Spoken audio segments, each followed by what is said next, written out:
about reproductive rights and freedom? We have a public health crisis in this country where millions of people of reproductive age can't get the care that they need. People in St. Louis are being forced to give birth against their will. Republicans need to use abortion care just like the rest of us. Why not meaningfully address this issue? We need to focus on ending the atrocities in Gaza and Israel. Since January, malnutrition in children under 5 has doubled, nearly doubled.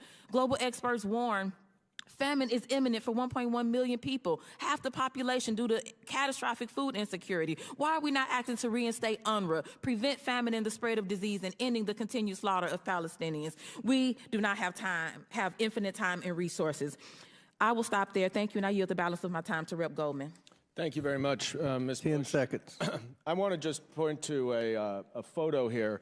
Mr. Bobulinski, you have testified that Cassidy Hutchinson's account that you met Mark Meadows, then Chief of Staff for Donald Trump, at a Trump rally in Georgia behind Secret Service cars. You were wearing a mask. Time's expired. Sir, you went over a minute late with Mr. Perry. If we could have a little extra time. If you, the Trump rally that you said Time's that expired. Chair now recognizes Mr. Sessions for 5 minutes. Mr. Chairman, could we have some basic equity? If someone else wants to yield, she had 8 seconds to yield him, and he's got up here with a speech. He's already abused his privilege by making a motion that wasn't even a motion. Chair has ruled. The chair has ruled. The chair has ruled. What are you afraid of, Mr. Chairman? Recognize your. What are you afraid of? Why don't you let me ask the question? Chair recognizes the gentleman from. Oh, what purpose do you seek recognition, Mr. Biggs? Unanimous consent to introduce the documents into the record. Without objection. Thank you, Mr. Chairman. Here they are. One is the invitation that was mentioned. Another is Hunter Biden's calendar. Another is the email mentioned confirming that Yelena Ballerina was going to invest $10 to $20 million with him. Another one is page 180 of the Galenis interview, page 56 of the transcribed interview of Hunter Biden, and also pages 41 and 42 of the Galenis interview. Without objection, so ordered into the record. Now, Chair, what purpose do you seek recognition, Mr. I have a UC motion, Mr. Chairman. Proceed. I would like to enter into the record the portion of the Devin Archer transcript where he says that Yelena Ballerina never had any business dealings with Hunter Biden and that money went into their joint account was done by mistake. By mistake. Okay. Without objection. And, Mr. Chairman, I have one UC request as well. Proceed. This is from Salon Magazine. It's embarrassing. Republicans worry they have zero accomplishments to run on in elections. Without objection, so ordered. Chair now recognizes the gentleman from Texas, Mr. Sessions, for 5 minutes. Mr. Chairman, thank you very much. I'd first like to enter into the record 302s that were done with Mr. Bobulinski, what's known as Exhibit 400A. Thank you very much. Mr. Bobulinski, thank you for being here. Mr. Parnas, thank you for being here. And those of you who are appearing extraneously on our screen. Mr. Bobulinski, tell me very quickly about the professionalism of the organization that you work for in terms of paychecks, getting paychecks, providing the IRS with documentation of people who were paid out of the organization. I'm not sure I'm following your question. Were you ever paid? I was not. So you were never paid by this organization? I was not. Did you ever receive any enumeration? When we were in the process of trying to shut down Sinohawk Holdings LLC and Oneida Holdings LLC, I was compensated. It wasn't a compensation, it was a reimbursement of $50,000 of money I'd come out of pocket, traveling around, paying for hotels and stuff like that. So in other words, people did not get paid, or you didn't get paid that you were aware of. Were you aware that other people were being paid? The Biden family was paid. Hunter and Jim Biden were clearly paid millions of dollars. And how would you think that information would be transmitted about them receiving that payment and going to the IRS? I'm not sure of those specifics. I'm just aware that they received those millions of dollars, obviously based on the brave testimony of Shapley and Ziegler that came public with a bunch of information, and then Senator Johnson and Senator Grassley's report I never saw. The only bank account I ever saw is the one I set up at J.P. Morgan for Sinohawk Holdings and Oneida Holdings, LLC. J.P. Morgan was well aware that the Biden family were owners in that business. They authorized it, approved it. And what Social Security number was utilized to set up that account? For Sinohawk and Oneida? Yes. We had to represent the owners of the underlying entity, so they were aware that Hudson West 4 owned 50% of Sinohawk Holdings, and they provided their information.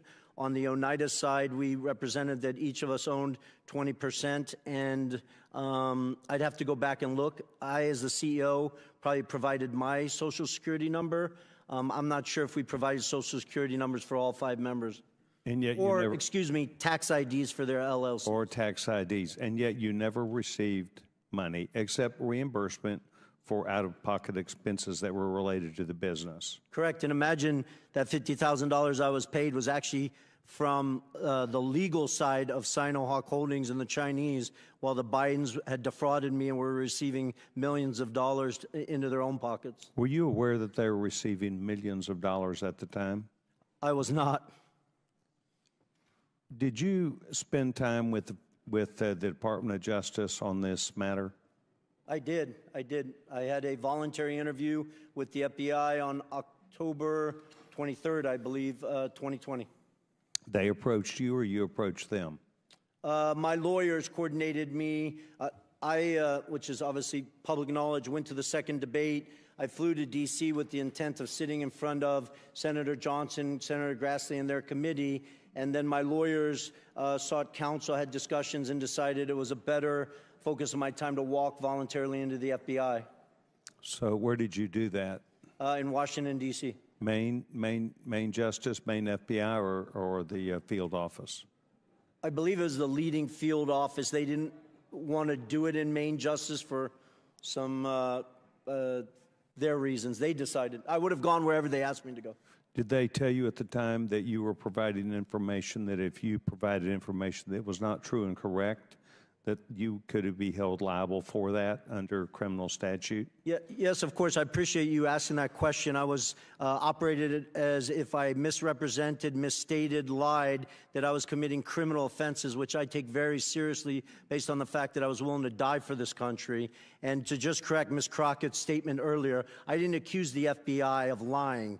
I stated in my transcribed interview that the FBI made mistakes in their 302. My lawyers never saw that document after my interview until it was made public to the world. And then you attempted to correct that 302. I did.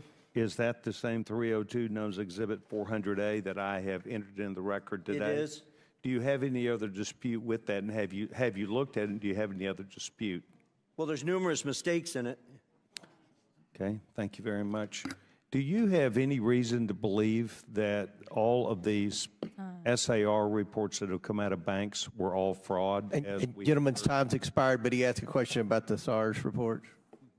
No, I mean, just the number of SARS reports should give every American pause. The average American in this country will never receive a single SAR in their entire life. So for a family or an individual to have over what I've publicly seen, 150 of them, is just extraordinary.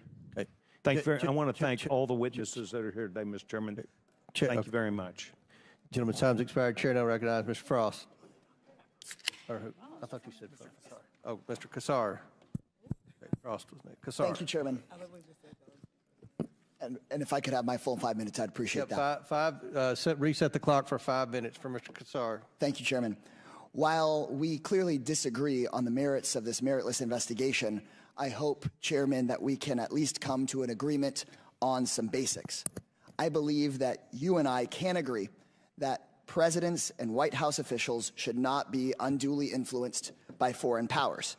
So, Chairman, I'd be happy to yield to you briefly for a yes or no. Can we all agree that White House officials should not be bribed or unduly influenced by foreign actors? It's your time. You can ask. We have witnesses here. I would assume that you would agree. We have witnesses. If you want to ask the witnesses question, or you want to waste time with me, I'm not wasting time with you. I think that we've been disagreeing all day. I hope we can come to an agreement that White House officials should not be bribed or unduly influenced by foreign powers. I think you and I agree on this point. I see you nodding your head. I assume that that is a yes.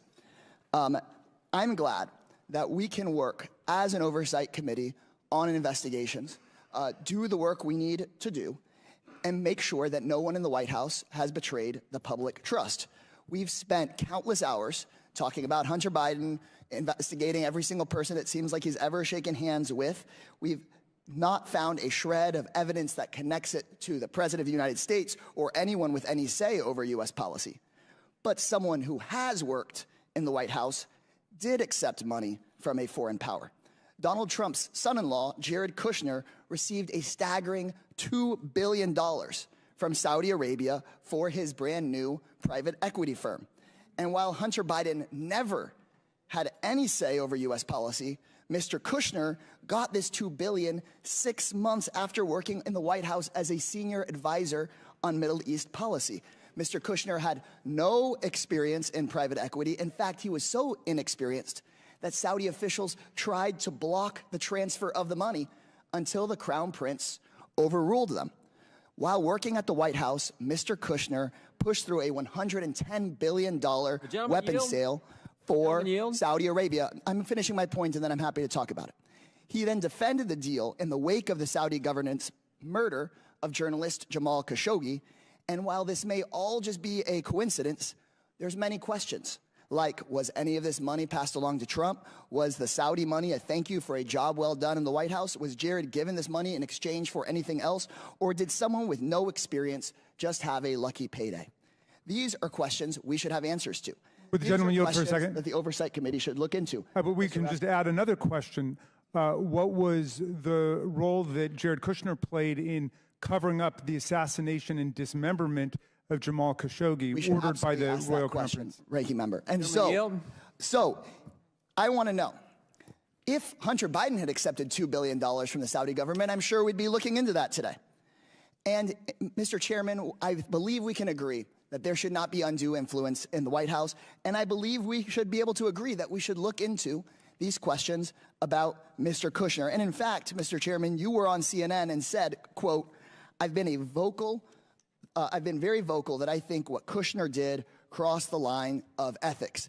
And then in our deposition of Hunter Biden the other day, when we were discussing Mr. Kushner, you said, Mr. Chairman, and I quote from the deposition, when we deal with influence peddling, we'll ask about Jared Kushner. Well, today's hearing is titled Influence Peddling. So we are here. So, Mr. Comer, I would love to hear from you. Can we fulfill our responsibility as an oversight committee and determine if Saudi Arabia bribed or unduly influenced Jared Kushner or other White House officials? Is that something we'd be willing to look into? We've already had a conversation with Ms. Porter. I'm going to answer one time. Ms. Porter and I have pledged to work on influence peddling legislation. We'll take up all the people who have been accused of influence peddling. We'll try to determine whether Jared Kushner has a real business. We haven't been able to find a real business that the Bidens have had yet. Now, just still your time, Mr. So could we expect to subpoena Mr. Kushner's correspondence with the Saudi government or his firm's financial records or financial transactions between Mr. Kushner and his father-in-law? Is that something that we would consider doing as part of that hearing you just discussed? What was the question? If we are serious about looking into foreign money, I saw recently a poster board here about $100,000 to a car dealership. Are we going to be serious about the $2 billion from the Saudi government to Mr. Kushner? My question is, would we be at least subpoenaing Jared's correspondence with the Saudi government and his firm's financial records? Can we commit to doing that? I think it's important to see if there were real legitimate businesses. And if there was influence let me ask you a question. What business was Hunter Biden in? We heard explicitly from Mr. Biden. We heard explicitly from Mr. Biden about his extensive business record and his experience on boards. We heard about that. Time's expired. Kushner, on the other hand. Chair now recognizes Mr. Fallon for 5 minutes. Mr. Chair, before I start my questions, I'd like to enter into the record, submit to the record an article from the Kyiv Post. and then the second article from the Kyiv Post entitled "Prosecutor General Shokin Resigns," and it's updated. If I get another. Without objection to order. Thank you, Mr. Chairman. I sat in on the entire 7+ hour deposition that Hunter Biden gave to this committee, and one of the things that stood out to me was his assertions with a rather braggadocious flair of his business experience and his acumen and his impeccable qualifications. He claimed with quite some vigor, I might add, that he was a brilliant, accomplished, and highly sought-after business commodity. He's very successful, and he had an unparalleled resume that he recited to us chapter and verse to prove it. That was at least the face his lawyers, this administration, and the House Democrats wanted him to wear. Of course, there's another possibility, one that this pesky little thing we call reality, that he was a spoiled, entitled East Coast patrician with a senator and then VP daddy who squandered his many life advantages and spiraled into a decadent behavioral pattern of narcissistic excess and criminal addiction. And to feed his very large carnal appetites, he acted as his family's bagman in an influence peddling and access selling scheme that netted the Biden tribe over $24 million in illicit foreign cash. Lots of money, little effort in a get-rich-quick scheme. If he was such a skilled and gifted businessman as he claimed, his services would be sought after, in fact, even fought over. Mr. Bobulinski, to your knowledge, how many Fortune 500 companies retained Hunter Biden on their board of directors? Now or in his... Ever. I can't confirm any. Yeah, because there aren't any. Zero. How about how many energy companies retained Hunter Biden? I'm sorry, how many American energy companies retained Hunter Biden on their boards of directors? Zero. Zero, nada, correct. There was one energy company that retained him on their board of directors. Do you know what that name of that company was? Yes, Burisma. Burisma, correct. Where's Burisma located? Ukraine. Really? That's interesting because, and he was hired actually for no small sum, $1 million a year. Hunter Biden said in his deposition he could bring, and Mr. Chairman, I apologize for laughing, but he said his corporate governance to the table. He brought something far more valuable than his corporate governance. He brought his, in his fictitious business acumen, he brought his daddy with him. You see, Joe Biden just happened to have been given the country of Ukraine in his portfolio of responsibility to oversee by the Obama administration. So let's go over some facts, Mr. Chairman. Fact, Burisma and CEO Mykola Zlochevsky had been investigated for corruption. Fact, in September 2015, then U.S. Ambassador to Ukraine Jeffrey Pyatt specifically mentioned Burisma as a corrupt entity. Fact, Burisma was paying the son of the vice president of these United States $1 million a year to serve on their board. Fact, December 2015, Joe Biden visits Ukraine, demands Viktor Shokin, the prosecutor general of Ukraine, who's investigating Burisma, his son's boss, be fired. Fact, February 2nd, 2016, Kyiv Post reports Viktor Shokin won a court order to seize assets of Burisma CEO Mykola Zlochevsky. 2 weeks later, fact, Shokin resigns. President Poroshenko called on him to resign. He resigned. He essentially was fired at the behest of Joe Biden. Fact, 2016, February, 2 weeks later, there's a little email sent from Vadim Pozarsky, COO of Burisma. He's an executive of Burisma. And to Hunter Biden, asking him, hey, Hunter, will you help us out? We want to get the embassy in the U.S. Embassy in Ukraine to say that we're a good company. Now, the ambassador just said they were corrupt a few months prior to that. And then, lo and behold, with the seal of the United States Embassy, they say that we have no negative information or feelings about Burisma. So what changed in those 6 months? It was magic. The power of the vice president's visit when he demands that his son's boss, the prosecutor who's investigating his son's boss, be fired, and he's going to withhold $1 billion worth of aid, actually, I think loan guarantees, if Shokin's not fired. And then Shokin is fired. The embassy says that Burisma is a great company. Our Democratic colleagues would have us believe, Mr. Chairman, that that was all magic, that there was no coincidence here. And with that, I yield the balance of my time to Mr. Jordan. I appreciate the gentleman yielding. I was just going to point out that Jared Kushner was one of the key officials involved in the Abraham Accords. If we want to talk about influencing foreign, how about the President of the United States, what he said in his State of the Union regarding Israel, and how about what the Democrat leader of the Senate said last week, and that Israel should change its prime minister, for goodness sake. That to me is a concern. Jared Kushner was doing good work with the Abraham Accords. Of course, the Democrats don't want to admit that. I appreciate the gentleman for yielding. Chair now recognizes. Mr. Chairman, I have a motion. I would move pursuant to Clause 2K6 of Rule 11 that the committee issue a subpoena to Jared Kushner to compel testimony related to the $2 billion collected from Saudi Arabia after his service within the White House. Second. There's a motion, and for what purpose does the gentleman from Ohio seek recognition? Move to table the motion. There's a motion the motion to table is not debatable. As many as are in favor of tabling signify by saying aye. Aye. All those opposed signify by saying no. No. In the opinion of the chair, the ayes have it, and the motion to table is agreed to. The committee will now resume consideration of this hearing. Now, chair recognizes, is it Ms. Lee? Who's next? Thank you, Mr. Chairman. Yes. I think it's fair to say at this point that Republicans on this committee are relying on Mr. Bobulinski as their star witness.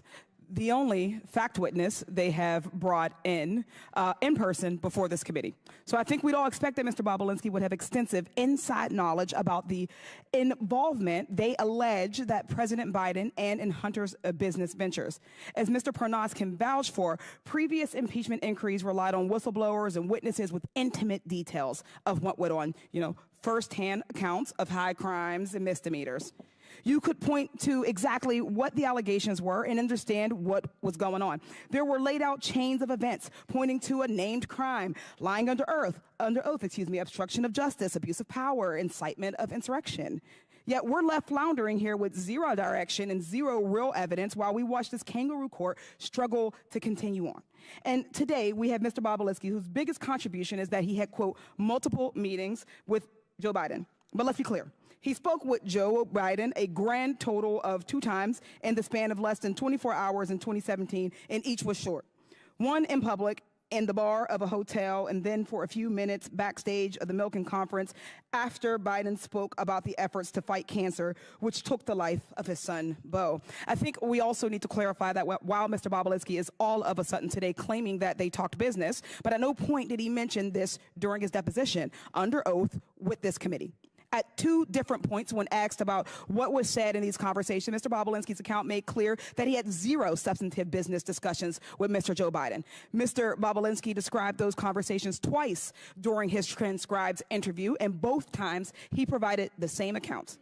I'll read from the transcript of your interview, Mr. Bobulinski. You stated that you and Joe Biden discussed your, quote, family background in detail, as well as the Biden family's background and Joe Biden's, quote, appreciation for the military. Pages 48 through 52 and 268 to 271 of the transcript had these accounts. Based on your own account, you had 0 discussion of CEFC, the Chinese energy company.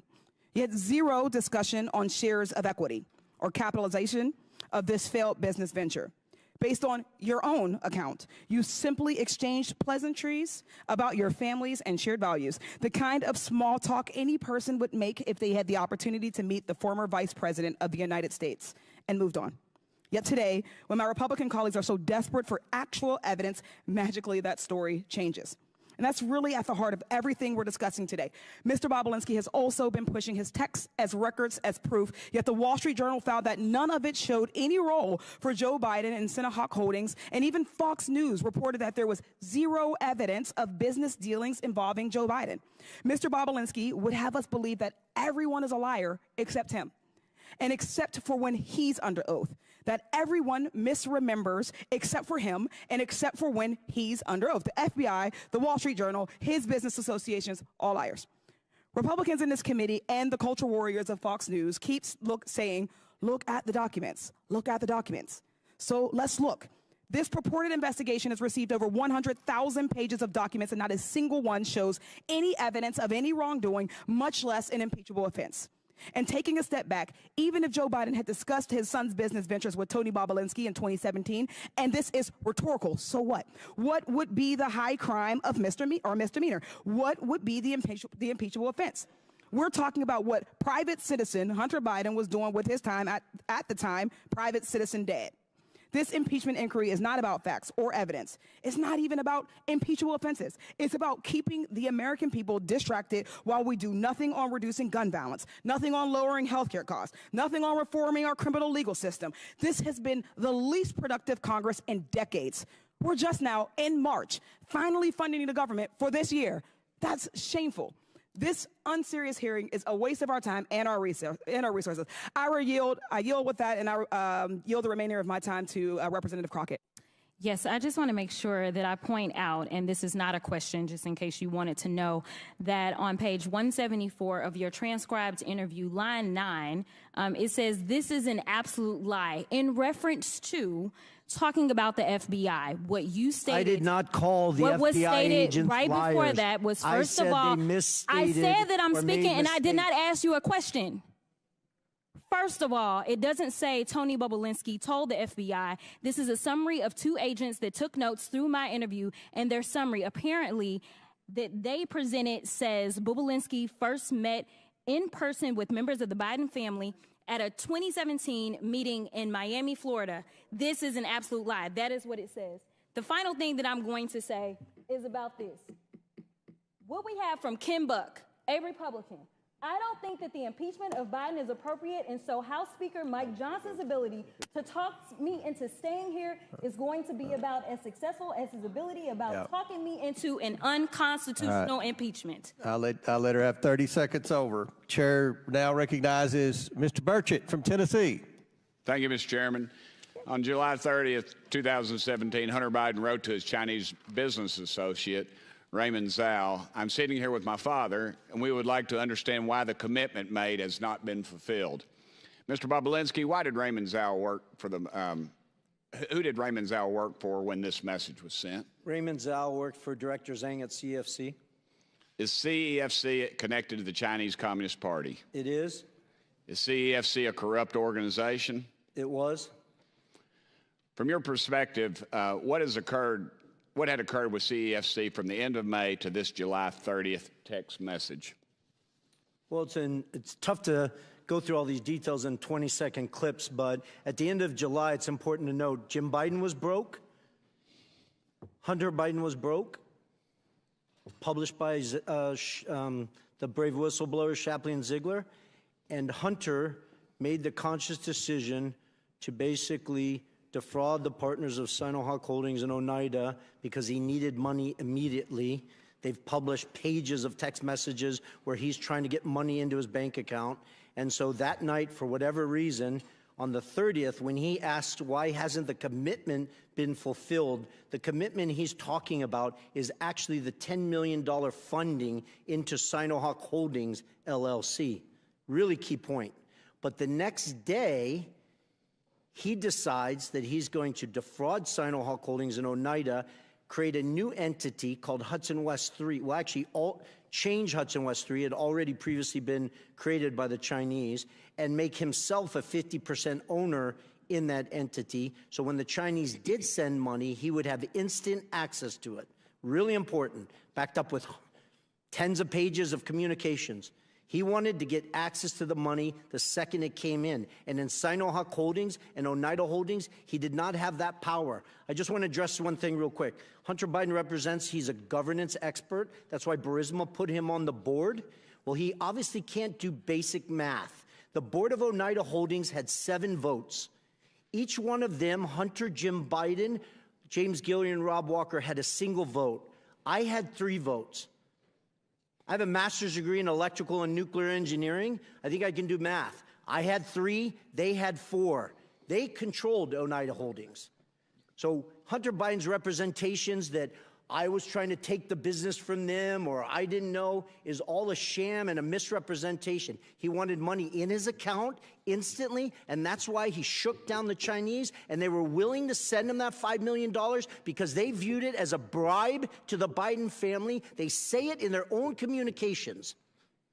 Are you aware or not that they pay taxes on any of that? I can only go from public testimony. I was not involved in their taxes. Okay. On July 31st, the next day, Hunter says he hopes Kevin should know that the plan to speak is highly confidential. And Raymond Zhao responded, CEFC is willing to cooperate with the family and the priorities to solve the problems mentioned last night. What family was Raymond Zhao talking about? Was it the family was the Biden family, and more importantly in that text is what is he talking about is the confidential matter. The confidential matter he's talking about were 4 sealed indictments in the SDNY where they were about to indict executives of CEFC that we now know. I didn't know that in July of 2017, but the SDNY knew. Charles McGonigal, who's now apparently going to serve 78 months in prison, ran counterintelligence for the FBI in New York City, where Chairman Yee was dropping $50 million of cash for penthouses in Manhattan. So who you should be asking all these questions are the Department of Justice, the SDNY, the FBI, because they have troves of evidence that back up what was going on in July 2017 and in August 2017. So I apologize, Congressman, to be so passionate and to take your time, but this is what I need you guys, or the focus has to be of your oversight committee. This involved the Chinese Communist Party. They were doing a transaction with Rosneft, which was a Russian-sanctioned U.S.-sanctioned company at the time, and the Biden family was right front and center in the middle of it. Thank you. I'll switch gears for a second. I wish Hunter Biden were here because I'd like to ask him about his taxes. I want to know if he paid his fair share, just like his dad's asked Americans to do. I want to know if he's current on his taxes, and if he isn't, I'd like to ask him when he plans to pay up. Mr. Bobulinski, you're a businessman. Did you pay your taxes? I did. Mr. Bobulinski actually pays his taxes, unlike the president's son, and yet Democrats on this committee act like Hunter is the believable one out of you two. Joe Biden has no right to lecture the American people about their taxes until he gets his own house in order. Thank you, Mr. Chairman. Very good. Chair now recognizes Mr. Moskowitz for 5 minutes. Mr. Chairman, thank you. By the way, how are you doing? Good? Okay. Mr. Bobulinski, over here, how are you doing? Good.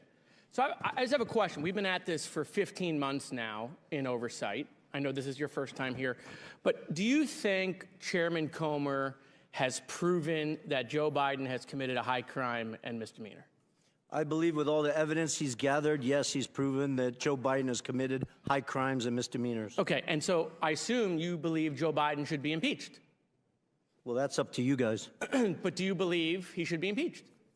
It's yes or no. Do I personally believe you. Under constitutional... No. You personally, do you believe he should be impeached? I do. Okay, and you believe that because you believe Chairman Comer has proven that he committed a high crime and misdemeanor? No, because I know that he committed high crimes and misdemeanors. Okay. I was involved and saw them happen. Right, but obviously, with all the evidence, you must believe that all of these hearings for 15 months, that the chairman has proven that, right? You re-ask the question? Sure. I'll sum it up. I assume you believe he should be impeached, but my point is that the chairman has not yet moved for that. And so, look, Chairman, we got like 3.5 minutes here. I mean, let's just do the impeachment. I mean, why continue to waste millions of dollars of the taxpayers' money if we're going to impeach because you believe you've shown he's committed a high crime and misdemeanor? What are you waiting on? Let's just do it. I mean, by the way, we got Chairman Jordan here also, the double chairman. Why aren't you guys calling for the vote in your committee? When is it going to happen? When can we tell the American people you're going to stop wasting their money and just call for the vote on impeachment? Gentlemen, yield? Gentlemen, yield? Sure.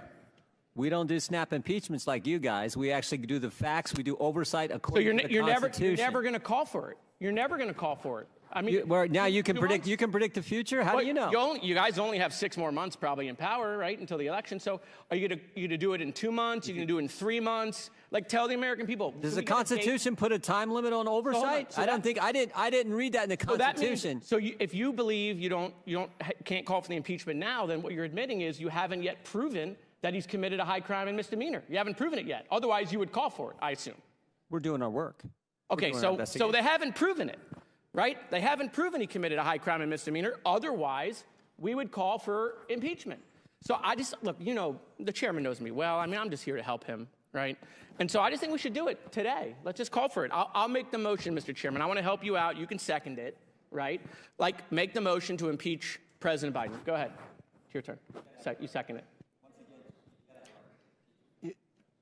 No, nothing. Okay, we got nothing. So I want to, with my last couple minutes, show the American people that they're never going to impeach Joe Biden. It's never going to happen because they don't have the evidence. Okay, this is a show. It's all fake. They just want to do these hearings. It's not leading to impeachment. They're lying to their base on Newsmax and Fox, leading these people to believe that they're going to eventually impeach the president. It's not going to happen at all, ever, period. They don't even have the votes, even if they had it in committee. They don't have the votes on the floor. They know that. They got members resigning rather than taking a vote on the fake faux impeachment. Just ask Ken Buck, who said the speaker ain't going to get me to take an unconstitutional impeachment vote. I mean, boy. I mean, so look, I mean, if these hearings were a success, right, if what we've been doing for the last 15 months had convinced the American people that Joe Biden committed a high crime and misdemeanor, you can be damn sure they would have called the vote by now, right? But they want it to go on. They either want it to go on because they don't have the evidence. Are you asking me a question? No, I'm just looking at you. Oh, okay. But if you want to talk to me, we can talk. Well, no, I think you haven't read recent data that shows the American people are well aware of the Biden's corruption. Perfect. So then ask the chairman why he hasn't called for impeachment, Tony. He's right here. Ask Comer. Hey, Comer, how come you haven't called for impeachment? I'll do it. Watch. Hi, I'm Tony. Hey, chairman, how come you haven't called for impeachment? When are we going to have the hearing? When is the vote going to happen? I mean, you believe it. He believes it. He says it every day on TV. I just don't know when we're going to have the vote. I mean, let's just go. Are you asking me to hold the vote? We can save. No, I just like looking at you. Yeah. We can save the taxpayers millions of dollars. So, I mean, look, I used all of my time to show that this vote is never going to happen because they have no evidence on Joe Biden. I yield back. Gentlemen's time's expired. Chair now recognizes Mr. Burleson from Missouri for 5 minutes.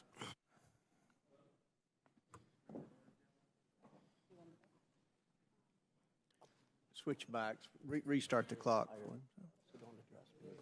Look at the mirror first. Who served in prison for felon? Not me. You have everything together. Keep talking. You'll join your friends. We'll get you a mic.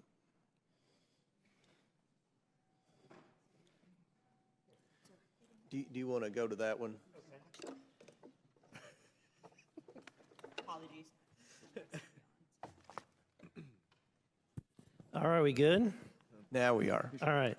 I want to start with Galanis. Mr. Galanis, you've heard the expression, say it, forget it, write it, regret it.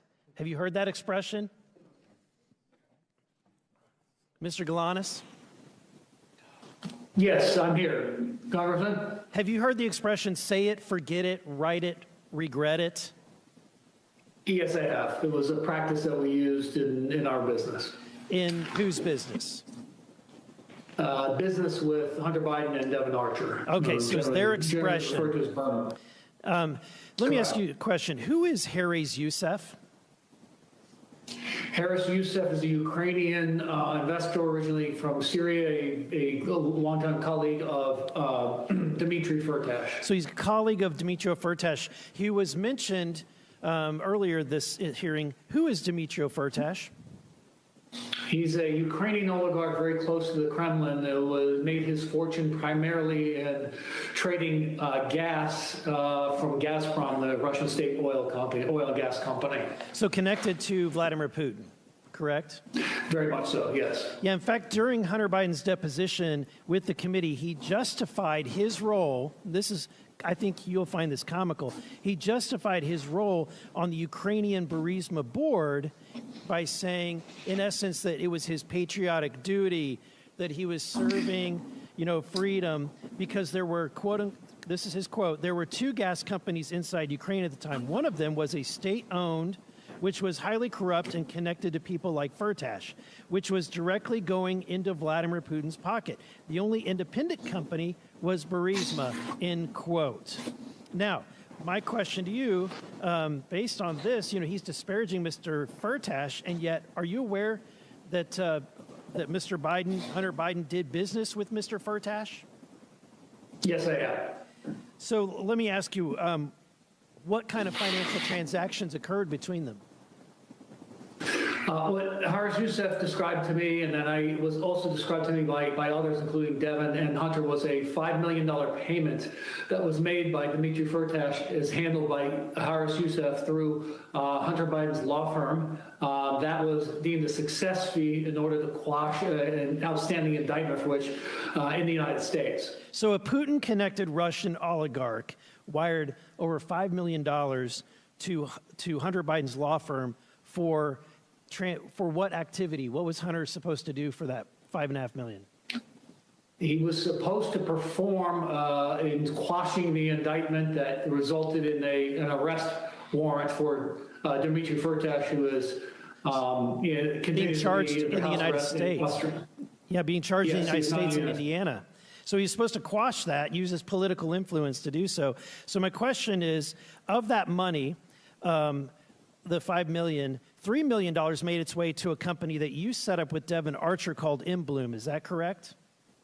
That's correct, yes. And finally, from that $3 million, there was a transfer that was made, and I've got a copy of that, the bank record to prove that, of $275,000. Do you recall that transfer? I do. And it went to which account?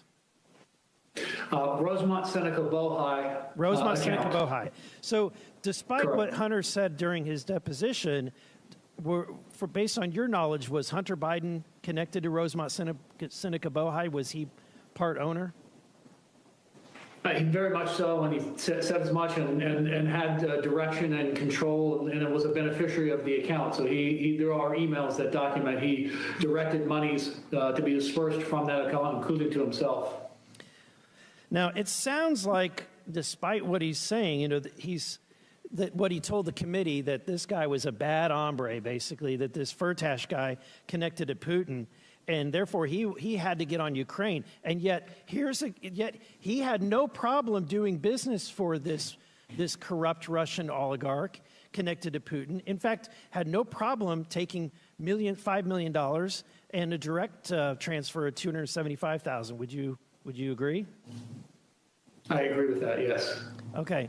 Now, Mr. Bobulinski, and I've got just a little bit of time left. Sorry, very little time. So I want to ask you, for God's sake, Hunter Biden is doing all of these transactions, doing all of this business, and yet his father is vice president. And we're to believe that his father isn't aware of all of these. He's been on the phone calls, he's been in the meeting, and yet he's not aware that his son is doing business with people connected to Vladimir Putin? Are we to believe that? It's an absurd expectation. Thank you. My time has expired. Very good. Chair now recognizes Mr. Frost for 5 minutes. Thank you, Mr. Chair. The claims made against the President of the United States have been so completely proven to be lies that even House Republicans now are admitting that it's time to close this case. Mr. Parnas, I have a few questions for you in limited time, so I really want to try to get through these. And I just want everybody to know, especially people watching at home, that you're like one of the most credible witnesses that we've had throughout this entire impeachment inquiry. First off, I just want folks to know, for people who aren't familiar, can you tell me who you were working for between 2018 and 2019? Rudy Giuliani and Donald J. Trump. And to be clear, you answered to Rudy Giuliani? Yes. You answered to Donald Trump? Yes. Directly? Directly to Rudy Giuliani. Yeah. When former President Trump and Rudy Giuliani flew you to Ukraine to look for corruption on the part of President Biden, did you find any? No. And following your Ukraine trip, Senate Republicans, Senator Grassley and Johnson, released their Burisma report, which the New York Times concluded was, quote, unproven allegations that echo an active Russian disinformation campaign, end quote. Mr. Parnas, are the unproven allegations that are at the heart of the Republican report the same fabricated claims that Donald Trump and Rudy Giuliani sent you to Ukraine to go dig up? Yes. Last summer, you wrote a letter to Congress noting that when the media started to get tired of the smoke screens and using this, one of the authors of the Republican Burisma report would be your, quote, guy in the Senate to push all the information, end quote. What did you mean by that? Senator Ron Johnson was our guy in the Senate. It was told to me that when we push the information, he's going to push it in the halls of Congress. So when the media was getting skeptical about pushing disinformation after they've proven it wrong time and time again, The plan was to have a U.S. Senator, Ron Johnson, to push that disinformation even further. Correct, because we had Congressman Nunes already doing it, so Senator Ron Johnson jumped on board. This Congress, both Chairman Comer and Chairman Jordan, have centered this entire sham impeachment hearing on an FBI tip sheet. This tip sheet made wild claims about bribery that didn't even come close to being backed up. And in fact, it's all being proved to be one big lie. Mr. Parnas, is the allegation in the FBI tip sheet based on the same fabricated claims that Donald Trump and Rudy Giuliani flew you to Ukraine to dig up? Yes. I also want to make it clear that the informant allegedly behind this tip sheet is facing criminal charges for lying about the Biden family and was a known fraud for years before that. The same fabricated claim kept popping up and getting smacked down over and over again. In fact, our colleagues at the Foreign Affairs Committee did some amazing work on this investigation and found that this lie dates back to December 2015, almost 10 years ago. Do you happen to know the article that I'm referring to? I don't know the exact article, but I do know that the slide has started way back in 2015. Started about 10 years ago. It was an article entitled, quote, "The Ukrainian Scam of the Biden Family," end quote. And it was posted to a Russian language media website registered in a city in Russian-occupied Crimea. Mr. Parnas, do you have any doubt that this fabrication claim, the claim that Donald Trump and Rudy Giuliani sent you to Ukraine to try to dig up more information on, is part of Russian propaganda and an effort to destabilize Ukraine and undermine our democracy? As I said here today, I have zero doubt that Russia's involved. This is a Russian campaign to interfere in our elections. Thank you. I appreciate it. I appreciate it from someone with firsthand experience. Look, to recap, there's no evidence that support allegations that President Biden engaged in corruption in Ukraine. We know this. Mr. Parnas himself has made it clear that we have no doubt, we should have no doubt, that the claims of corruption are lies and conspiracy theories rooted in a Russian effort to undermine our democracy, posted to a Russian language website over a decade ago. This is exactly what Putin wants. And over the years, Republicans have kept moving the goalpost. You just look at the past year, right? First, it was a bribe. Then it was Burisma, nothing. Then it was Hunter Biden's laptop, nothing but some like nude pics that we keep seeing here. Then it was supposed money laundering scheme that turned out to be a family member making a couple of car payments. And now Republicans on this committee have left the pretense of a crime behind and are moving the goalpost to influence peddling, which sounds more like what former President Donald Trump did in his time in office. Look, we've been laughing a lot about this, calling it theater and a sham, which it is. But I also want to bring up that this is really serious. Yes. I mean, we have members of Congress and this committee using Russian propaganda meant to undermine our democracy, to undermine our president. It's not just theater or laughable, but it's a betrayal of our democracy. It is very serious, Congressman. Yes. Chair, yeah, yield back. Time's expired. Chair recognizes Ms. Boebert from Colorado for 5 minutes. Well, Hunter asked for a public hearing. Here we are, and he is nowhere to be found. I guess Hayden really does run in the Biden family. Now, Mr. Bobulinski, in your testimony, you state, "It is clear to me that Joe Biden was the brand being sold by the Biden family." In your experience, what is the value to Joe Biden in helping his family collect millions from foreign adversaries? What's the value to Joe Biden specifically? Yes. Well, his children and brothers were enriched, which to AOC's questions earlier violate corruption statutes, RICO statutes, FCPA statutes, FARA statutes.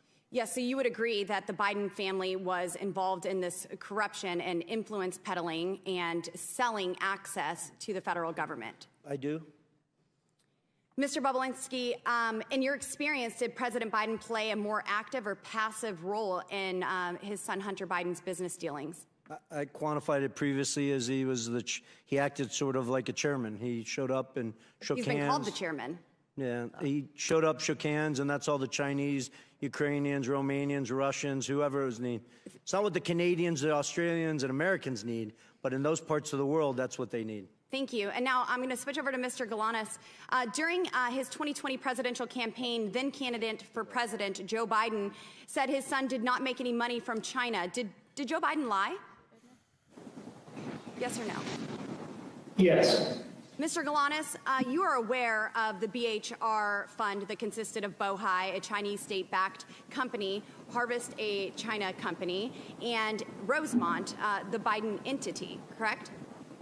Yes, I am. And Mr. Galanis, you're aware that Hunter Biden formerly held 10% of that Chinese entity, and would it surprise you, if you were aware, that Hunter Biden held 10% of this entity well into his father's presidency? You know, I'm aware that it was founded as a business that he owned 50% of 20% or 10% directly from the outset, from early on in 2014. And would it surprise you, Kevin Morris, Hunter Biden's fake attorney, has testified that he now holds that interest? I don't have any knowledge about that, so not much of this would surprise me.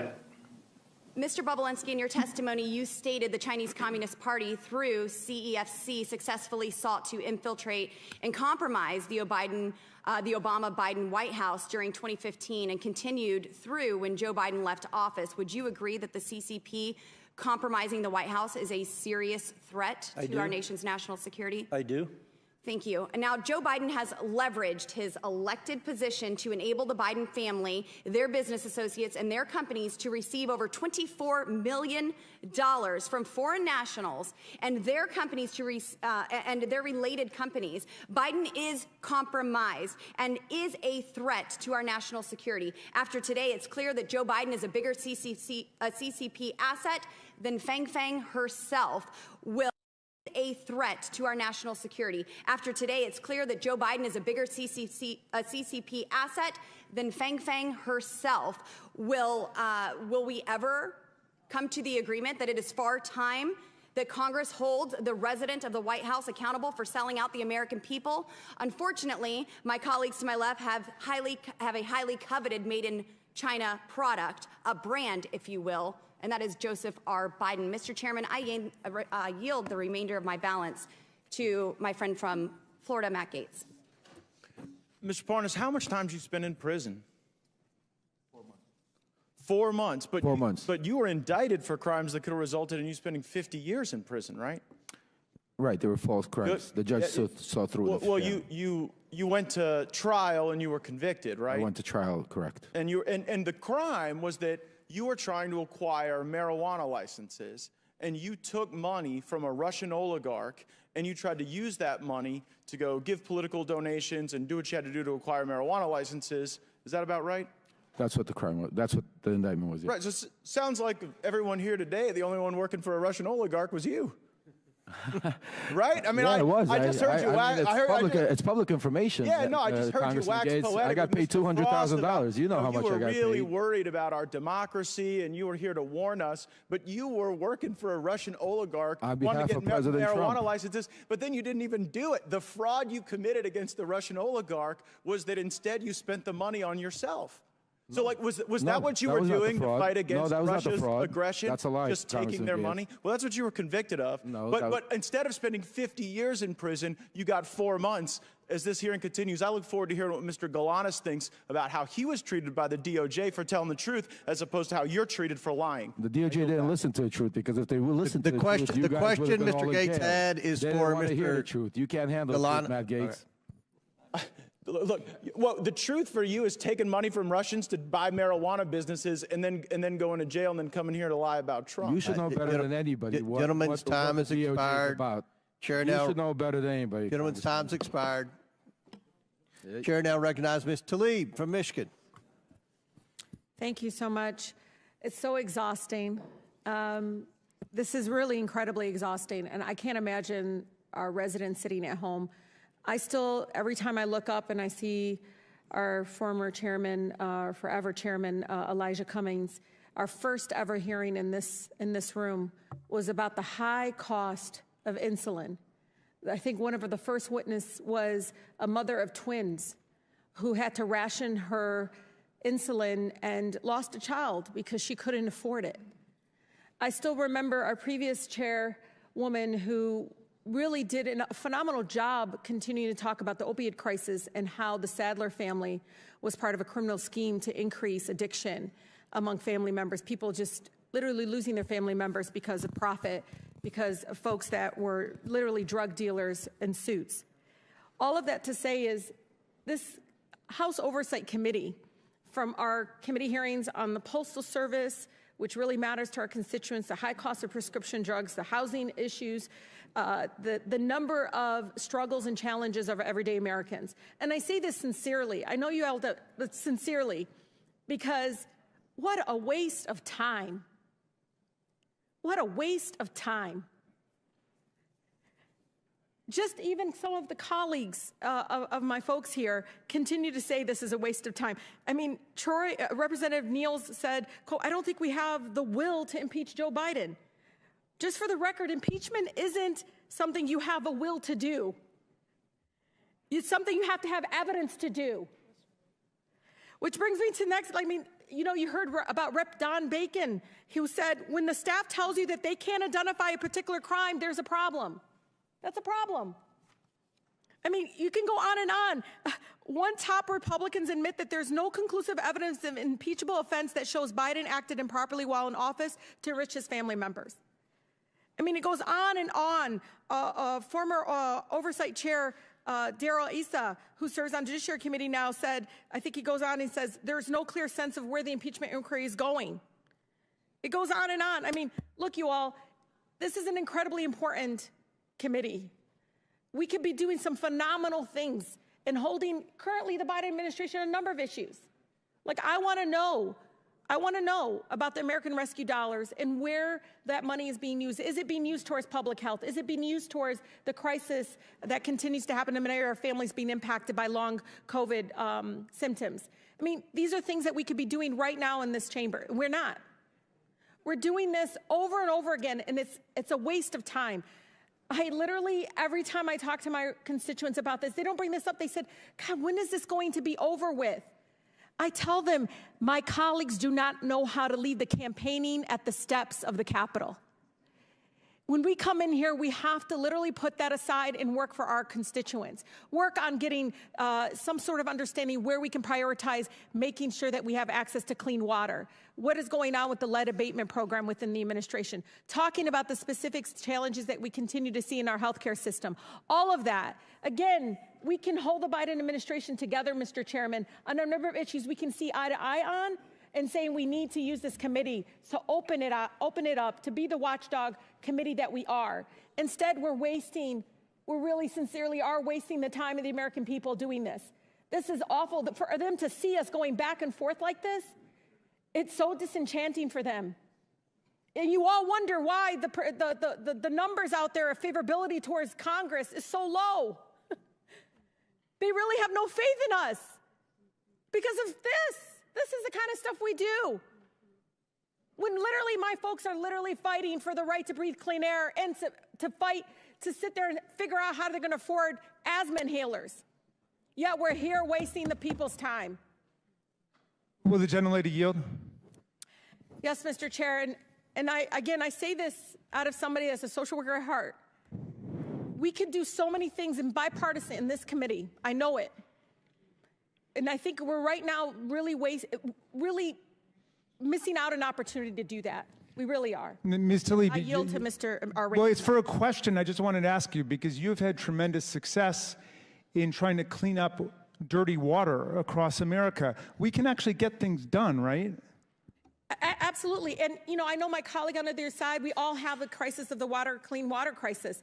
We could literally bring in folks in the EPA, bring folks into this chamber right now and ask, where is the Biden administration on the development of their lead abatement initiative? These are the things that I think very much many of my mayors, my local electeds, many of the state folks are asking, what can we do as members of Congress to basically have more transparency in where the priorities are? But again, I really say this sincerely to all of you.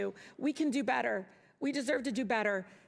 I remember Chairman Cummings constantly reminding us that we can be better. Gentlelady's time's expired. Before I recognize Representative Fry, for what purpose does Representative McClain seek recognition?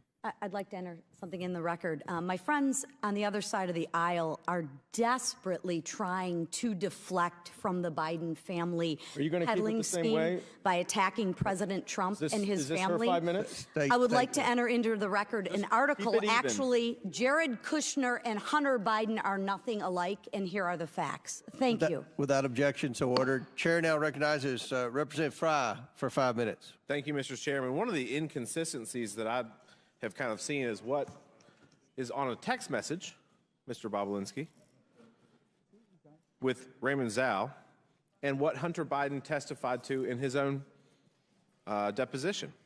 And so this is infamous. We've talked about this a lot. Z, please have the director call me, not James, not you or Jim. Have him call me tonight. I am sitting here with my father. We've talked about this a lot. We've kind of got ad nauseum to it.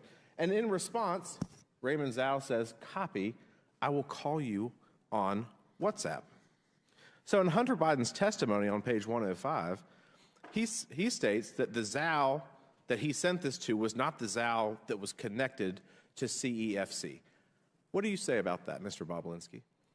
Well, I think what he's simply saying is he made a mistake. Not that he meant to send that text message, because it's crystal clear that that message was meant for Raymond Zhao, who was the interpreter for Director Zhang at CFC. But I think he tried to obfuscate in his testimony that technically maybe he made a mistake and texted it to the wrong person. I can't speak to whether then he corrected that, but I do know, based on the communications, that he got on the phone with Raymond Zhao and set the record straight and exactly went through what he thought he was sending him in that message, because it's followed up where they say, they sort of snap to and say, we'll cooperate with the family. Why were they willing to cooperate with the family? Because effectively they were bribing the Biden family to get them to help them with the 4 unsealed indictments in the SDNY, which is the only thing that mattered to CFC. And Raymond Zhao, you said he was an interpreter, but he was a little bit more than that, too. He was like a chief of staff interpreter. Correct. So he was kind of the handler for the CEFC business. Yeah, he spoke good English. Director Zhang spoke very little English. Right. So to the extent that this was the wrong Zhao, I mean, I'm no rocket scientist, but if I get a text message and it's somebody that it's a different Russell, I'm going to say, you've got the wrong guy, correct? Yeah, I believe Henry Zhao probably, his argument is he sent it to Henry Zhao. I'm assuming there's a text message somewhere where either Henry Zhao responded, hey, I think you meant that for somebody else.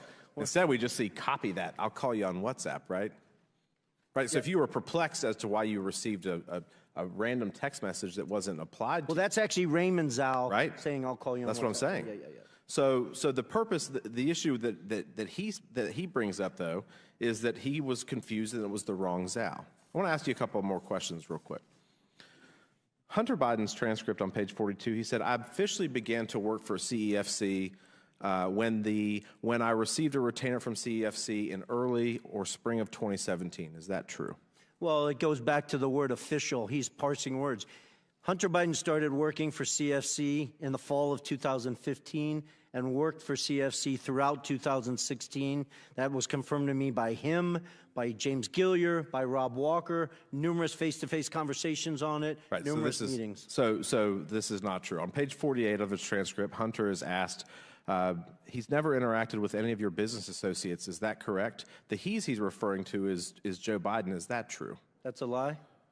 Hunter lied to the committee about important details concerning his money demands and threats to CEFC based on this WhatsApp message right here. On page 105 of his testimony, Hunter states, quote, my father had no awareness of the business I was doing. Is that true? That's a lie.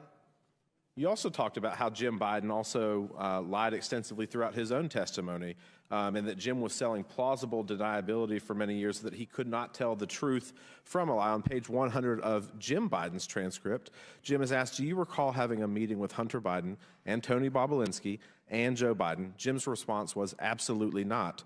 Jim states that Joe Biden never met with Tony Bobulinski. Is that true?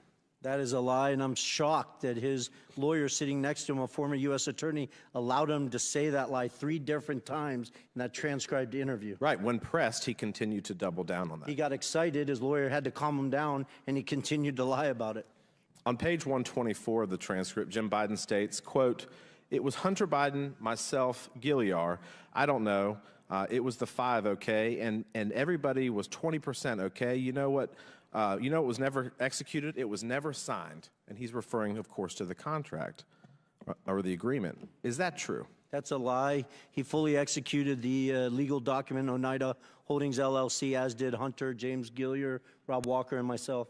Thank you for your testimony today. Thank you. Yours has been the consistent testimony throughout this process, unlike the other people who have come before this committee. And with that, Mr. Chairman, I yield back. Very good. Chair now recognizes Ms. Presley from Massachusetts for 5 minutes. Thank you, Mr. Chairman. When Elijah Cummings was the chair of this committee, he often reminded us that our role was to be in an efficient and effective pursuit of the truth. So I'm going to try to do exactly that, because this farce has gone 15 months, 10,000 documents, and 11,000 hours too long, and we've got a lot of ground to cover here. Mr. Parnas, thank you for being here. Last year, you wrote a long letter to Chairman Comer detailing your extensive role in the, quote, campaign orchestrated by Giuliani and Trump to dig up dirt on the Bidens and to spread misinformation about them through various networks, including government officials, journalists, and Fox News personnel, unquote. When that campaign failed to find dirt because, well, there was no dirt to be found, the former occupant of the White House demanded that Ukrainian political officials announce investigations into the Biden family in order to smear Joe Biden prior to the 2020 presidential election. Yes or no, Mr. Parnas, before Trump and Rudy Giuliani tasked you to try to find dirt on the Bidens in Ukraine, did you ever interact with Mr. Trump? Before they asked me, yes, I've had many interactions. Okay. And you wrote to the committee that in late 2018, you attended a holiday party at Trump's White House, as shown in this picture. Can you describe your interactions with Donald Trump during this party? Yes. We came to the event. It was a Hanukkah party. Rudy Giuliani joined us. We were supposed to all go to the residence, but at the last second, Rudy said to wait for him downstairs. He was going to go meet Trump himself and update him on everything that was going on. He went to meet Trump at the residence. We waited at the White House. Then eventually, when Trump came down to make a speech, Secret Service came up to us and said that the president wanted to wait for us at the Red Room. So we proceeded to the Red Room and waited for Trump to finish a speech. Then he came in, approached me, and basically shook my hand and said, "Rudy tells me great things. Keep up the good work. Thank you." And then we proceeded to take pictures. Mr. Parnas, when Trump told you to keep up the good work, what did you understand him to be referring to exactly? Well, at that point, the conversation was about Ukraine and Giuliani wanting me to go find Viktor Shokin. So that's what I took it as keep up the good work, go get Viktor Shokin on our way to Ukraine. And Mr. Parnas, after the party, did you interact with Trump again, or were you cut off from interacting with him? After our trip to Ukraine, we were cut off because then the BLT team was formed and the line of communication started going through Rudy Giuliani because they didn't want anybody to notice me with him because I was in Ukraine doing the stuff. I see. So is it fair to say, Mr. Parnas, that you think you were no longer invited to interact with Trump to create a buffer between President Trump and your work with Giuliani to generate evidence of Joe Biden's misconduct in Ukraine? Oh, I was told that. Not that I wasn't invited. I was told that you're going to stop going to the events, to the private events and stuff like that because, well, you're doing this. I see. So despite President Trump's efforts to insulate himself from associating with you as you sought evidence of Biden corruption in Ukraine, you maintained your contacts with individuals in Trump's innermost circle, including Donald Trump Jr., correct? Absolutely, yes. Well, you know, as the saying goes, a leopard can't change their spots. And so, Mr. Parnas, you're a prime example of Donald Trump's habit of welcoming people into his inner circle and then creating distance or the appearance of it from them as he relies on them to commit improper acts. Now, Donald Trump has demanded that Joe Biden be impeached, has enlisted oversight Republicans to do his dirty work in an attempt to try to win the 2024 presidential election by promoting the same lies about President Biden, lies that are firmly rooted in Russia's disinformation and propaganda effort to influence U.S. elections and undermine Ukraine in the midst of a vicious Russian invasion. I yield to Mr. Goldman. Thank you very much, Ms. Presley. I want to get back to this photograph here that I got cut off from before. You, Mr. Bobulinski, have called a number of people liars, 6 FBI agents. I did not call this as 6 FBI agents liars. I'm talking. If you go to page... Well, you know better, Mr. Goldman. Okay, go to page 174 of the transcript, and you said it's not an accurate statement. It's a lie related to an FBI report. I didn't call them liars. Sorry, I don't have time. Be quiet. Lie. Now, this is a photo that was provided by Cassidy Hutchinson after you called her a liar when she said that you met with Mark Meadows and received an envelope. Do you see this photo? Do you acknowledge that is Mark Meadows in the red hat? Didn't you tell me to be quiet? I don't... I asked the question, do you acknowledge that that's Mark Meadows? I don't... Maybe your person can walk it closer so I can see it?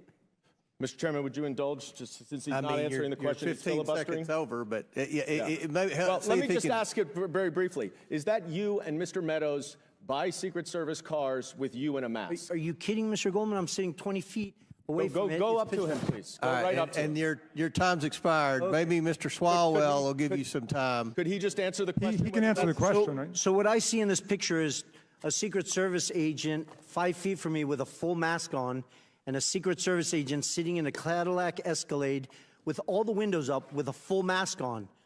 Is that you're making it a big to deal? The person in the red hat? It's the back of his head. I don't. Is that you talking to the person in the red hat? Why don't you ask me this, Mr. Goldman? Did I meet Mr. Meadows at a Trump rally in Rome, Georgia? I did. I acknowledge that. You, Mr. Goldman. I did. Mr. Goldman. But Cassidy Hutchinson is a liar. Cassidy Hutchinson's a liar because she said that he handed me an envelope. Mr. Meadows didn't give me a single thing. Now, Chair recognizes... Glad we have the clear story. Your time's expired. Maybe Mr. Swalwell will yield you some time. Chair now recognizes Mr. Langworthy from Buffalo for 5 minutes. Thank you very much, Mr. Chairman. Glad it's so quiet in here. On the first day of the Biden presidency, then Press Secretary Jen Psaki claimed that President Biden's objective and his commitment was to bring, quote, transparency and truth back to government, to share the truth even when it's hard to hear. That is obviously laughable, just about as laughable as when Hunter Biden claimed that he was trying to avoid wire fees when he had Rob Walker launder a $1 million payment from a Chinese company through 16 different bank wires to Hunter, Hallie, and Jim Biden's accounts. If you're trying to avoid wire fees, then why send 4 different wires over 3 months to the same account? It's a total joke. A glaring example of President Biden's failure to live up to his promise to bring transparency is his influence peddling in Ukraine, where he pressured the Ukrainian government to fire Prosecutor General Viktor Shokin, who was investigating the owner of Burisma. While Joe Biden was vice president in 2014, his son Hunter Biden was asked by Burisma's owners to join the board, a paid position.